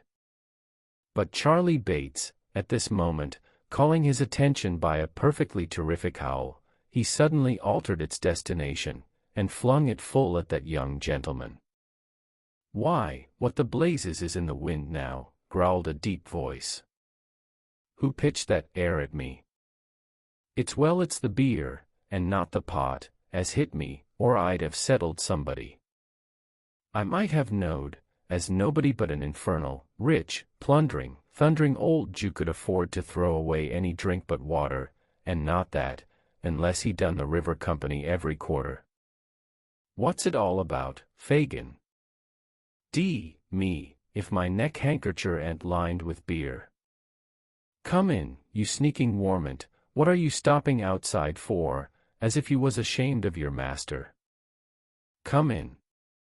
The man who growled out these words was a stoutly built fellow of about 35, in a black velveteen coat, very soiled drab breeches, lace-up half-boots, and grey cotton stockings which enclosed a bulky pair of legs, with large swelling calves, the kind of legs, which in such costume, always look in an unfinished and incomplete state without a set of fetters to garnish them. He had a brown hat on his head, and a dirty belcher handkerchief round his neck, with the long frayed ends of which he smeared the beer from his face as he spoke. He disclosed, when he had done so, a broad heavy countenance with a beard of 3 days' growth, and 2 scowling eyes, one of which displayed various party-colored symptoms of having been recently damaged by a blow. "Come in, d'ye hear?" growled this engaging ruffian. A white shaggy dog, with his face scratched and torn in 20 different places, skulked into the room. "Why didn't you come in afore?" said the man. "You're getting too proud to own me afore company," are you? Lie down." This command was accompanied with a kick, which sent the animal to the other end of the room. He appeared well used to it, however, for he coiled himself up in a corner very quietly, without uttering a sound, and winking his very ill-looking eyes 20 times in a minute, appeared to occupy himself in taking a survey of the apartment. "What are you up to?" "Ill-treating the boys, you covetous, avaricious, insatiably old fence," said the man, seating himself deliberately. "I wonder they don't murder you." "I would if I was them. If I'd been your apprentice, I'd have done it long ago, and, no, I couldn't have sold you afterwards, for you're fit for nothing but keeping as a curiosity of ugliness in a glass bottle, and I suppose they don't blow glass bottles large enough." "Hush! Hush! Mr. Sikes," said the Jew, trembling, "don't speak so loud." "None of your mistering," replied the ruffian, "you always mean mischief when you come that. You know my name, out with it. I shan't disgrace it when the time comes." "Well, well, then, Bill Sikes," said the Jew, with abject humility. "You seem out of humor, Bill." "Perhaps I am," replied Sikes. "I should think you was rather out of sorts too, unless you mean as little harm when you throw pewter pots about, as you do when you blab in." "Are you mad?" said the Jew, catching the man by the sleeve, and pointing towards the boys. Mr. Sikes contented himself with tying an imaginary knot under his left ear, and jerking his head over on the right shoulder, a piece of dumb show which the Jew appeared to understand perfectly. He then, in cant terms, with which his whole conversation was plentifully besprinkled, but which would be quite unintelligible if they were recorded here, demanded a glass of liquor. "And mind you don't poison it," said Mr. Sikes, laying his hat upon the table. This was said in jest, but if the speaker could have seen the evil leer with which the Jew bit his pale lip as he turned round to the cupboard, he might have thought the caution not wholly unnecessary, or the wish, at all events, to improve upon the distiller's ingenuity not very far from the old gentleman's merry heart. After swallowing 2 of 3 glasses of spirits, Mr. Sikes condescended to take some notice of the young gentleman, which gracious act led to a conversation, in which the cause and manner of Oliver's capture were circumstantially detailed, with such alterations and improvements on the truth, as to the Dodger appeared most advisable under the circumstances. "I'm afraid," said the Jew, "that he may say something which will get us into trouble."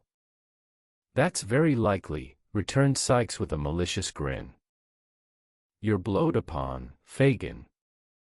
"And I'm afraid, you see," added the Jew, speaking as if he had not noticed the interruption, and regarding the other closely as he did so, "I'm afraid that, if the game was up with us, it might be up with a good many more, and that it would come out rather worse for you than it would for me, my dear." The men started, and turned round upon the Jew. But the old gentleman's shoulders were shrugged up to his ears, and his eyes were vacantly staring on the opposite wall. There was a long pause. Every member of the respectable coterie appeared plunged in his own reflections, not excepting the dog, who by a certain malicious licking of his lips seemed to be meditating an attack upon the legs of the first gentleman or lady he might encounter in the streets when he went out. "Somebody must find out what's been done at the office," said Mr. Sikes in a much lower tone than he had taken since he came in. The Jew nodded assent. "If he hasn't peached, and is committed, there's no fear till he comes out again," said Mr. Sikes, "and then he must be taken care on. You must get hold of him somehow." Again the Jew nodded. The prudence of this line of action, indeed, was obvious, but, unfortunately, there was one very strong objection to its being adopted. This was, that the Dodger, and Charlie Bates, and Fagin, and Mr. William Sikes, happened, one and all, to entertain a violent and deeply rooted antipathy to going near a police office on any ground or pretext whatever. How long they might have sat and looked at each other, in a state of uncertainty not the most pleasant of its kind, it is difficult to guess. It is not necessary to make any guesses on the subject, however, for the sudden entrance of the two young ladies whom Oliver had seen on a former occasion, caused the conversation to flow afresh. "The very thing," said the Jew. "Bet we'll go, won't you, my dear?" "Where's?" inquired the young lady. "Only just up to the office, my dear," said the Jew coaxingly. It is due to the young lady to say that she did not positively affirm that she would not, but that she merely expressed an emphatic and earnest desire to be blessed if she would, a polite and delicate evasion of the request, which shows the young lady to have been possessed of that natural good breeding which cannot bear to inflict upon a fellow creature the pain of a direct and pointed refusal. The Jew's countenance fell. He turned from this young lady, who was gaily, not to say gorgeously attired, in a red gown, green boots, and yellow curl papers, to the other female. "Nancy, my dear," said the Jew in a soothing manner, "what do you say?" "That it won't do, so it's no use trying it on, Fagin," replied Nancy. "What do you mean by that?" said Mr. Sikes, looking up in a surly manner. "What I say, Bill," replied the lady collectedly. "Why, you're just the very person for it," reasoned Mr. Sikes. "Nobody about here knows anything of you." "And as I don't want to, neither," replied Nancy in the same composed manner, "it's rather more no than yes with me, Bill." "She'll go, Fagin," said Sikes. "No, she won't, Fagin," said Nancy. "Yes, she will, Fagin," said Sikes. And Mr. Sikes was right. By dint of alternate threats, promises, and bribes, the lady in question was ultimately prevailed upon to undertake the commission. She was not, indeed, withheld by the same considerations as her agreeable friend, for, having recently removed into the neighborhood of Field Lane from the remote but genteel suburb of Ratcliffe, she was not under the same apprehension of being recognized by any of her numerous acquaintances. Accordingly, with a clean white apron tied over her gown, and her curl papers tucked up under a straw bonnet, both articles of dress being provided from the Jew's inexhaustible stock, Miss Nancy prepared to issue forth on her errand. "Stop a minute, my dear," said the Jew, producing a little covered basket. "Carry that in one hand. It looks more respectable, my dear." "Give her a door key to carry in her t'other one, Fagin," said Sikes, "it looks real and genuine-like." "Yes, yes, my dear, so it does," said the Jew, hanging a large street door key on the forefinger of the young lady's right hand. "There, very good. Very good indeed, my dear," said the Jew, rubbing his hands. "Oh, my brother. My poor, dear, sweet, innocent little brother," exclaimed Nancy, bursting into tears, and wringing the little basket and the street door key in an agony of distress. "What has become of him? Where have they taken him to? Oh, do have pity, and tell me what's been done with the dear boy, gentlemen, do, gentlemen, if you please, gentlemen." Having uttered those words in a most lamentable and heartbroken tone, to the immeasurable delight of her hearers, Miss Nancy paused, winked to the company, nodded smilingly round, and disappeared. "Ah, she's a clever girl, my dears," said the Jew, turning round to his young friends, and shaking his head gravely, as if in mute admonition to them to follow the bright example they had just beheld. "She's a honor to her sex," said Mr. Sikes, filling his glass, and smiting the table with his enormous fist. "Here's her health, and wishing they was all like her." While these, and many other encomiums, were being passed on the accomplished Nancy, that young lady made the best of her way to the police office, whither, notwithstanding a little natural timidity consequent upon walking through the streets alone and unprotected, she arrived in perfect safety shortly afterwards. Entering by the back way, she tapped softly with the key at one of the cell doors, and listened. There was no sound within, so she coughed and listened again. Still there was no reply, so she spoke. "Nolly, dear," murmured Nancy in a gentle voice, "Nolly." There was nobody inside but a miserable shoeless criminal, who had been taken up for playing the flute, and who, the offense against society having been clearly proved, had been very properly committed by Mr. Fong to the House of Correction for 1 month, with the appropriate and amusing remark that since he had so much breath to spare, it would be more wholesomely expended on the treadmill than in a musical instrument. He made no answer, being occupied mentally bewailing the loss of the flute, which had been confiscated for the use of the county, so Nancy passed on to the next cell, and knocked there. "Well," cried a faint and feeble voice. "Is there a little boy here?" inquired Nancy, with a preliminary sob. "No," replied the voice, "God forbid." This was a vagrant of 65, who was going to prison for not playing the flute, or, in other words, for begging in the streets, and doing nothing for his livelihood. In the next cell was another man, who was going to the same prison for hawking tin saucepans without license, thereby doing something for his living, in defiance of the stamp office. But, as neither of these criminals answered to the name of Oliver, or knew anything about him, Nancy made straight up to the bluff officer in the striped waistcoat, and with the most piteous wailings and lamentations, rendered more piteous by a prompt and efficient use of the street door key and the little basket, demanded her own dear brother. "I haven't got him, my dear," said the old man. "Where is he?" screamed Nancy, in a distracted manner. "Why, the gentleman's got him," replied the officer. "What gentleman?" "Oh, gracious heavens! What gentleman?" exclaimed Nancy. In reply to this incoherent questioning, the old man informed the deeply affected sister that Oliver had been taken ill in the office, and discharged in consequence of a witness having proved the robbery to have been committed by another boy, not in custody, and that the prosecutor had carried him away, in an insensible condition, to his own residence, of and concerning which, all the informant knew was, that it was somewhere in Pentonville, he having heard that word mentioned in the directions. To the coachman.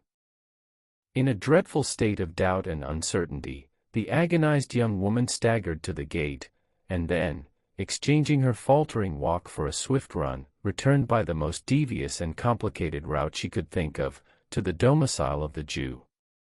Mr. Bill Sikes no sooner heard the account of the expedition delivered, than he very hastily called up the white dog, and, putting on his hat, expeditiously departed, without devoting any time to the formality of wishing the company good morning.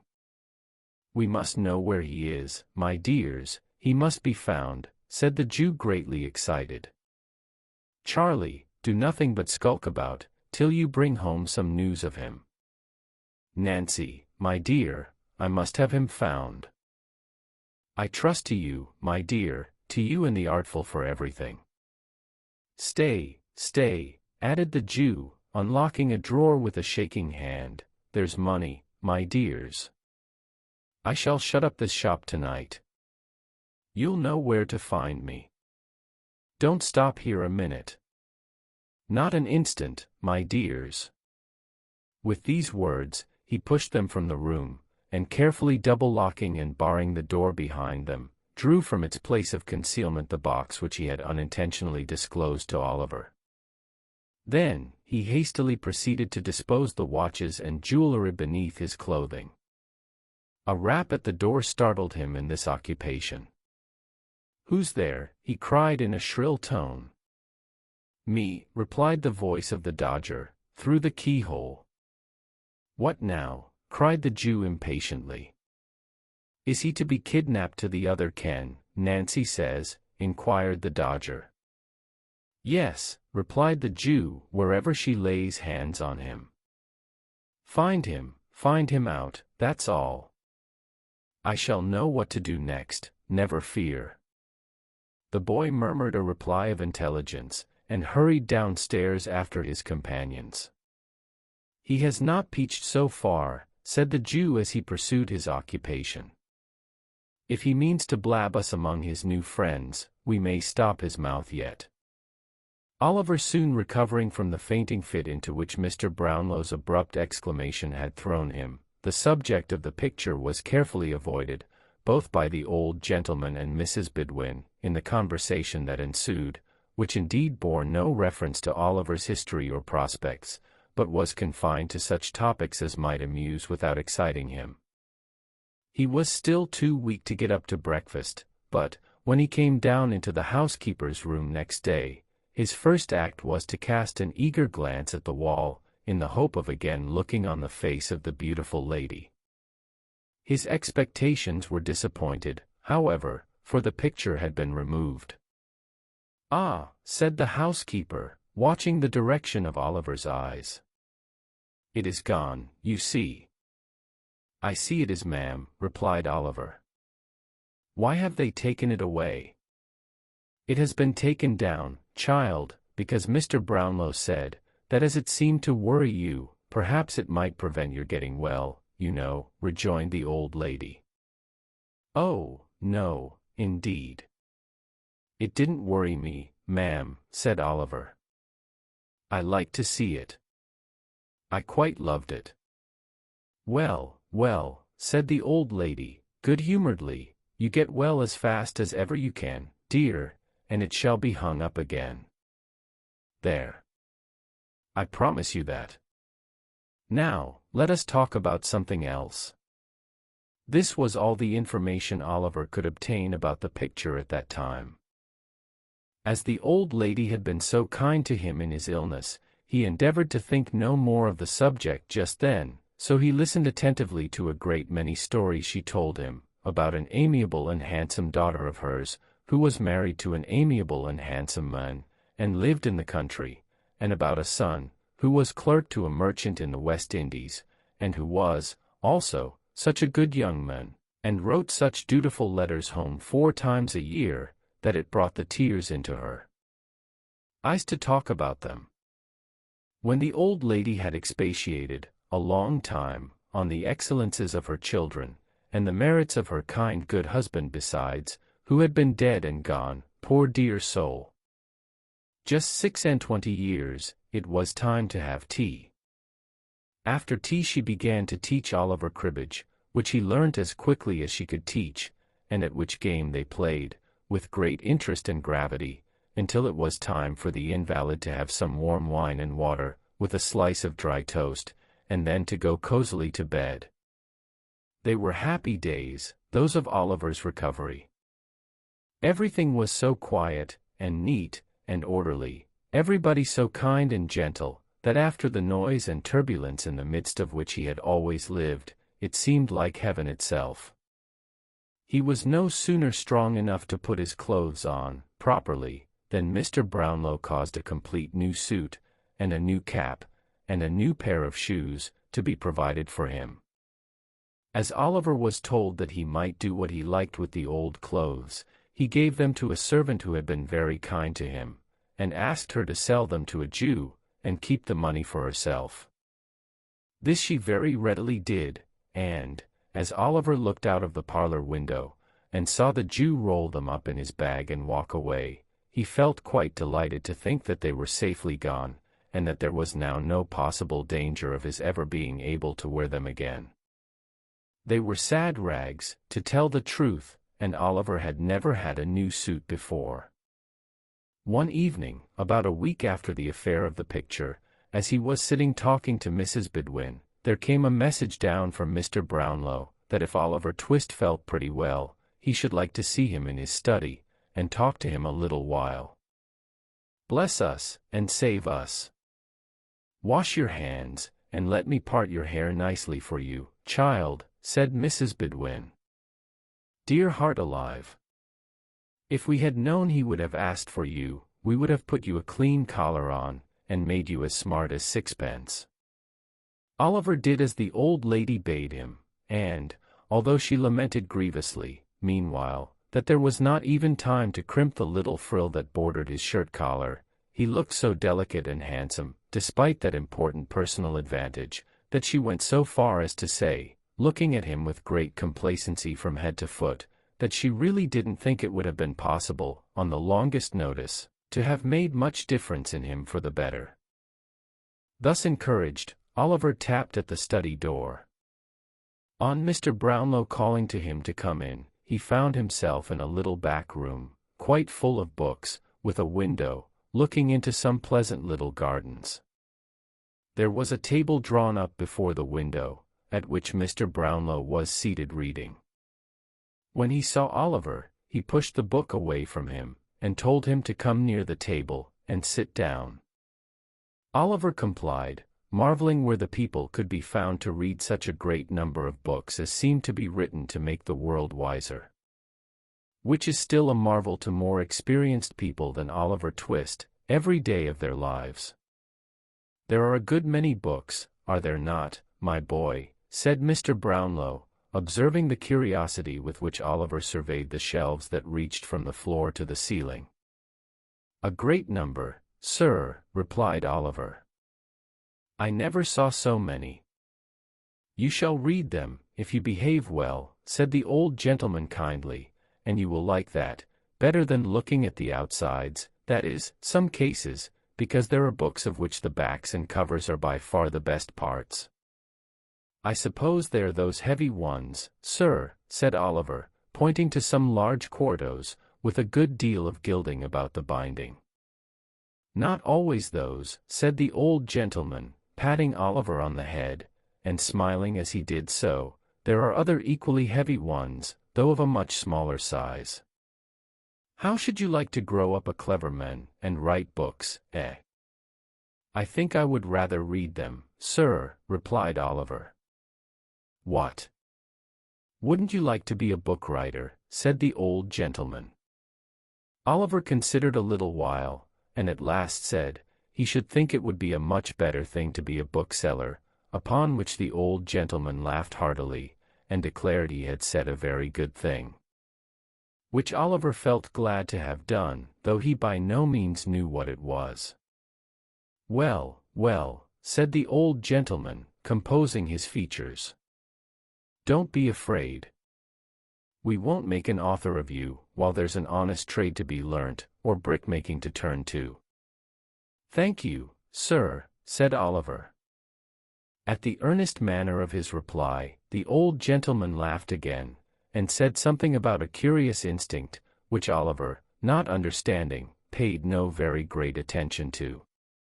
"Now," said Mr. Brownlow, speaking if possible in a kinder, but at the same time in a much more serious manner, than Oliver had ever known him assume yet, "I want you to pay great attention, my boy, to what I am going to say. I shall talk to you without any reserve, because I am sure you are well able to understand me, as many older persons would be."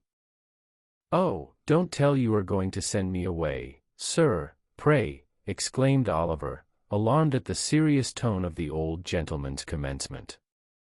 "Don't turn me out of doors to wander in the streets again. Let me stay here, and be a servant.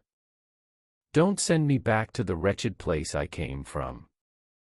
Have mercy upon a poor boy, sir."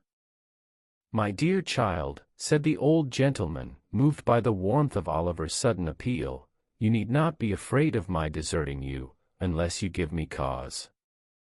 "I never, never will, sir," interposed Oliver. "I hope not," rejoined the old gentleman. "I do not think you ever will. I have been deceived, before, in the objects whom I have endeavored to benefit, but I feel strongly disposed to trust you, nevertheless, and I am more interested in your behalf than I can well account for, even to myself.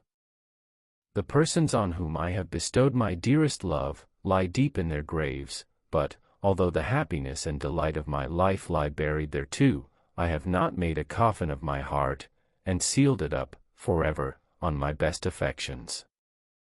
Deep affliction has but strengthened and refined them." As the old gentleman said this in a low voice, more to himself than to his companion, and as he remained silent for a short time afterwards, Oliver sat quite still.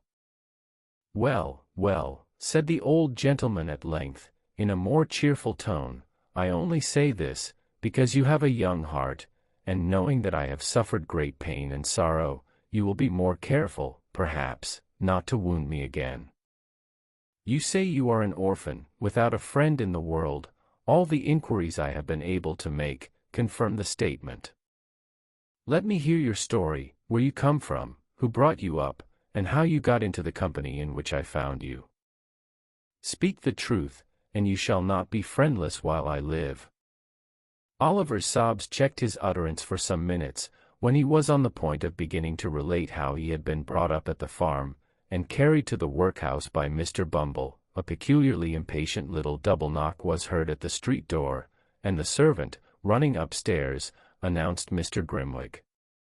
"Is he coming up?" inquired Mr. Brownlow. "Yes, sir," replied the servant. "He asked if there were any muffins in the house, and, when I told him yes, he said he had come to tea."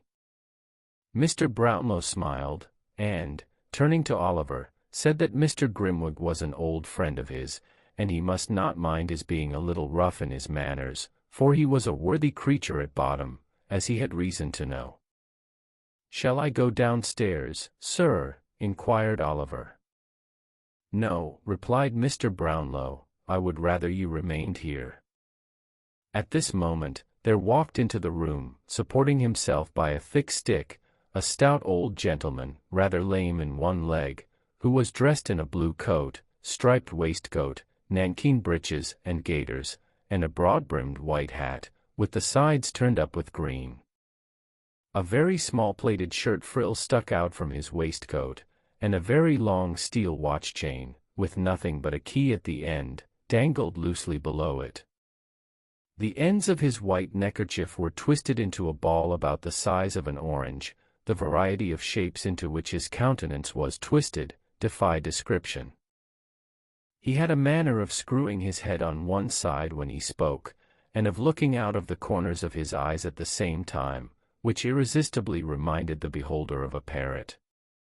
In this attitude, he fixed himself, the moment he made his appearance, and, holding out a small piece of orange peel at arm's length, exclaimed, in a growling, discontented voice, "Look here. Do you see this? Isn't it a most wonderful and extraordinary thing that I can't call at a man's house but I find a piece of this poor surgeon's friend on the staircase? I've been lamed with orange peel once, and I know orange peel will be my death, or I'll be content to eat my own head, sir." This was the handsome offer with which Mr. Grimwig backed and confirmed nearly every assertion he made, and it was the more singular in his case, because, even admitting for the sake of argument, the possibility of scientific improvements being brought to that pass which will enable a gentleman to eat his own head in the event of his being so disposed, Mr. Grimwig's head was such a particularly large one, that the most sanguine man alive could hardly entertain a hope of being able to get through it at a sitting, to put entirely out of the question, a very thick coating of powder.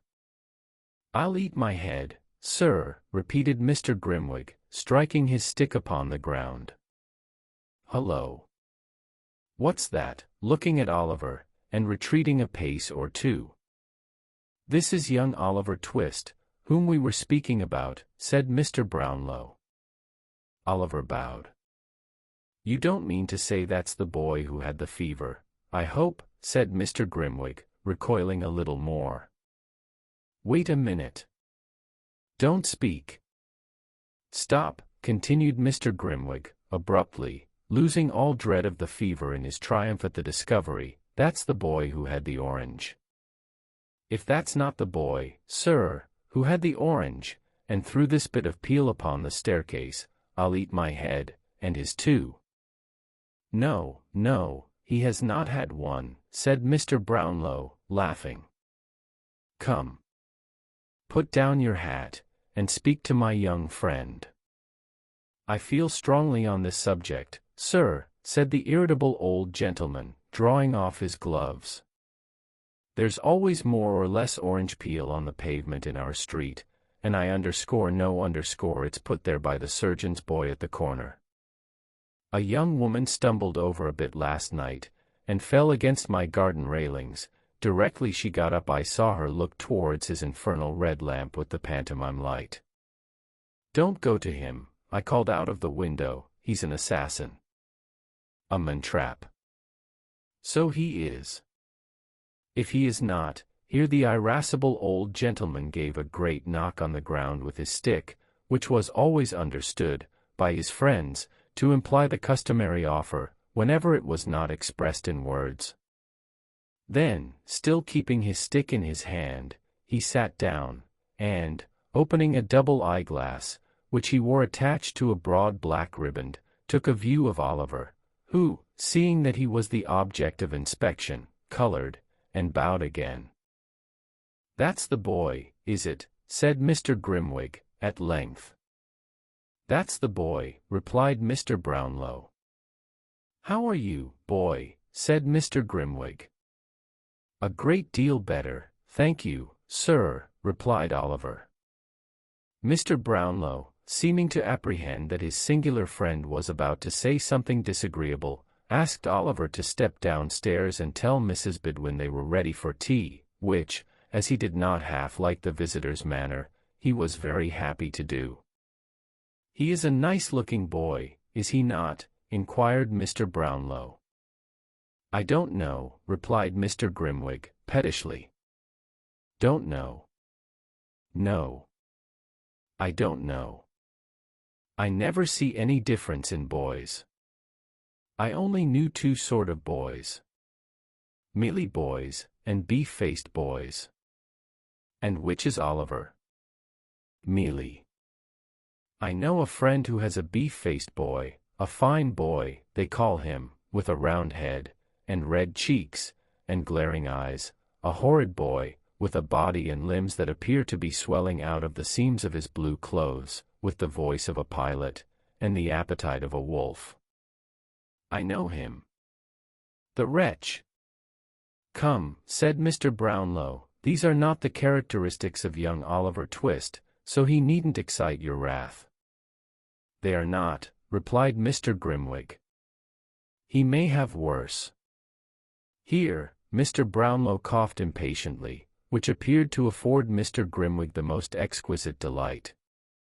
"He may have worse, I say," repeated Mr. Grimwig. "Where does he come from? Who is he? What is he?" "He has had a fever." "What of that? Fevers are not peculiar to good people, are they? Bad people have fevers sometimes, haven't they, eh? I knew a man who was hung in Jamaica for murdering his master. He had had a fever 6 times, he wasn't recommended to mercy on that account." "Pooh! Nonsense!" Now, the fact was, that in the inmost recesses of his own heart, Mr. Grimwig was strongly disposed to admit that Oliver's appearance and manner were unusually prepossessing, but he had a strong appetite for contradiction, sharpened on this occasion by the finding of the orange peel, and, inwardly determining that no man should dictate to him whether a boy was well-looking or not, he had resolved, from the first, to oppose his friend. When Mr. Brownlow admitted that on no one point of inquiry could he yet return a satisfactory answer, and that he had postponed any investigation into Oliver's previous history until he thought the boy was strong enough to hear it, Mr. Grimwig chuckled maliciously. And he demanded, with a sneer, whether the housekeeper was in the habit of counting the plate at night, because if she didn't find a tablespoon or 2 missing some sunshiny morning, why, he would be content to, and so forth. All this, Mr. Brownlow, although himself somewhat of an impetuous gentleman, knowing his friend's peculiarities, bore with great good humor, as Mr. Grimwig, at tea, was graciously pleased to express his entire approval of the muffins. Matters went on very smoothly, and Oliver, who made one of the party, began to feel more at his ease than he had yet done in the fierce old gentleman's presence.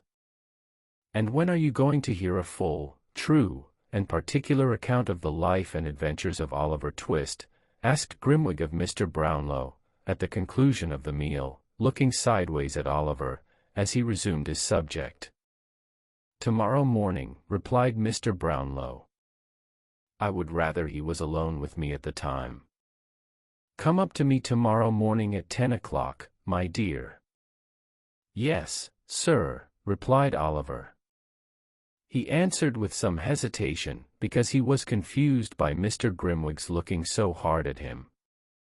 "I'll tell you what," whispered that gentleman to Mr. Brownlow, "he won't come up to you tomorrow morning." I saw him hesitate. "He is deceiving you, my good friend." "I'll swear he is not," replied Mr. Brownlow, warmly.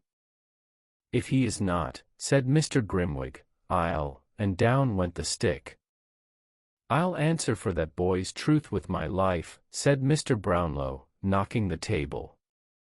"And I for his falsehood with my head," rejoined Mr. Grimwig, knocking the table also.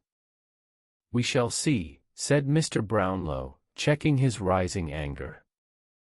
"We will," replied Mr. Grimwig, with a provoking smile, "we will." As fate would have it, Mrs. Bedwin chanced to bring in, at this moment, a small parcel of books, which Mr. Brownlow had that morning purchased of the identical bookstall keeper, who has already figured in this history. Having laid them on the table, she prepared to leave the room. "Stop the boy, Mrs. Bedwin," said Mr. Brownlow, "there is something to go back." "He has gone, sir," replied Mrs. Bedwin. "Call after him," said Mr. Brownlow, "it's particular. He is a poor man, and they are not paid for. There are some books to be taken back, too." The street door was opened. Oliver ran one way, and the girl ran another, and Mrs. Bedwin stood on the step and screamed for the boy, but there was no boy in sight. Oliver and the girl returned, in a breathless state, to report that there were no tidings of him. "Dear me, I am very sorry for that," exclaimed Mr. Brownlow. "I particularly wished those books to be returned tonight." "Send Oliver with them," said Mr. Grimwig, with an ironical smile. "He will be sure to deliver them safely, you know." "Yes, do let me take them, if you please, sir," said Oliver. "I'll run all the way, sir." The old gentleman was just going to say that Oliver should not go out on any account, when a most malicious cough from Mr. Grimwig determined him that he should, and that, by his prompt discharge of the commission, he should prove to him the injustice of his suspicions, on this head at least, at once.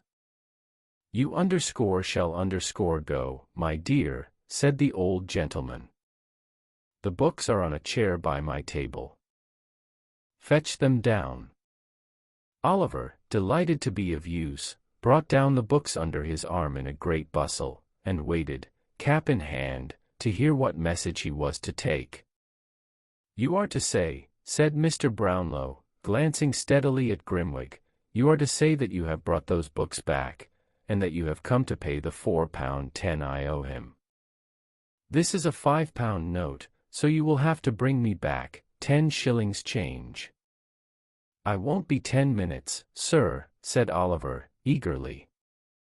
Having buttoned up the banknote in his jacket pocket, and placed the books carefully under his arm, he made a respectful bow, and left the room. Mrs. Bedwin followed him to the street door, giving him many directions about the nearest way, and the name of the bookseller, and the name of the street, all of which Oliver said he clearly understood.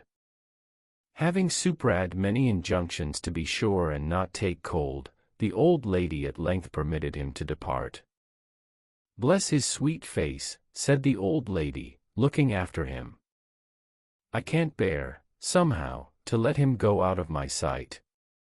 At this moment, Oliver looked gaily round, and nodded before he turned the corner. The old lady smilingly returned his salutation, and, closing the door, went back to her own room. "Let me see, he'll be back in 20 minutes, at the longest," said Mr. Brownlow, pulling out his watch, and placing it on the table. It will be dark by that time. Oh! You really expect him to come back, do you? Inquired Mr. Grimwig. Don't you? Asked Mr. Brownlow, smiling. The spirit of contradiction was strong in Mr. Grimwig's breast, at the moment, and it was rendered stronger by his friend's confident smile. No, he said, smiting the table with his fist, I do not.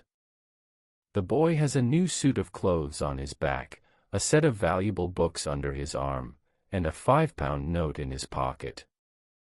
He'll join his old friends the thieves, and laugh at you. If ever that boy returns to this house, sir, I'll eat my head. With these words he drew his chair closer to the table, and there the two friends sat, in silent expectation, with the watch between them. It is worthy of remark, as illustrating the importance we attach to our own judgments, and the pride with which we put forth our most rash and hasty conclusions, that, although Mr. Grimwig was not by any means a bad-hearted man, and though he would have been unfeignedly sorry to see his respected friend duped and deceived, he really did most earnestly and strongly hope at that moment that Oliver Twist might not come back. It grew so dark that the figures on the dial plate were scarcely discernible, but there the two old gentlemen continued to sit, in silence, with the watch between them.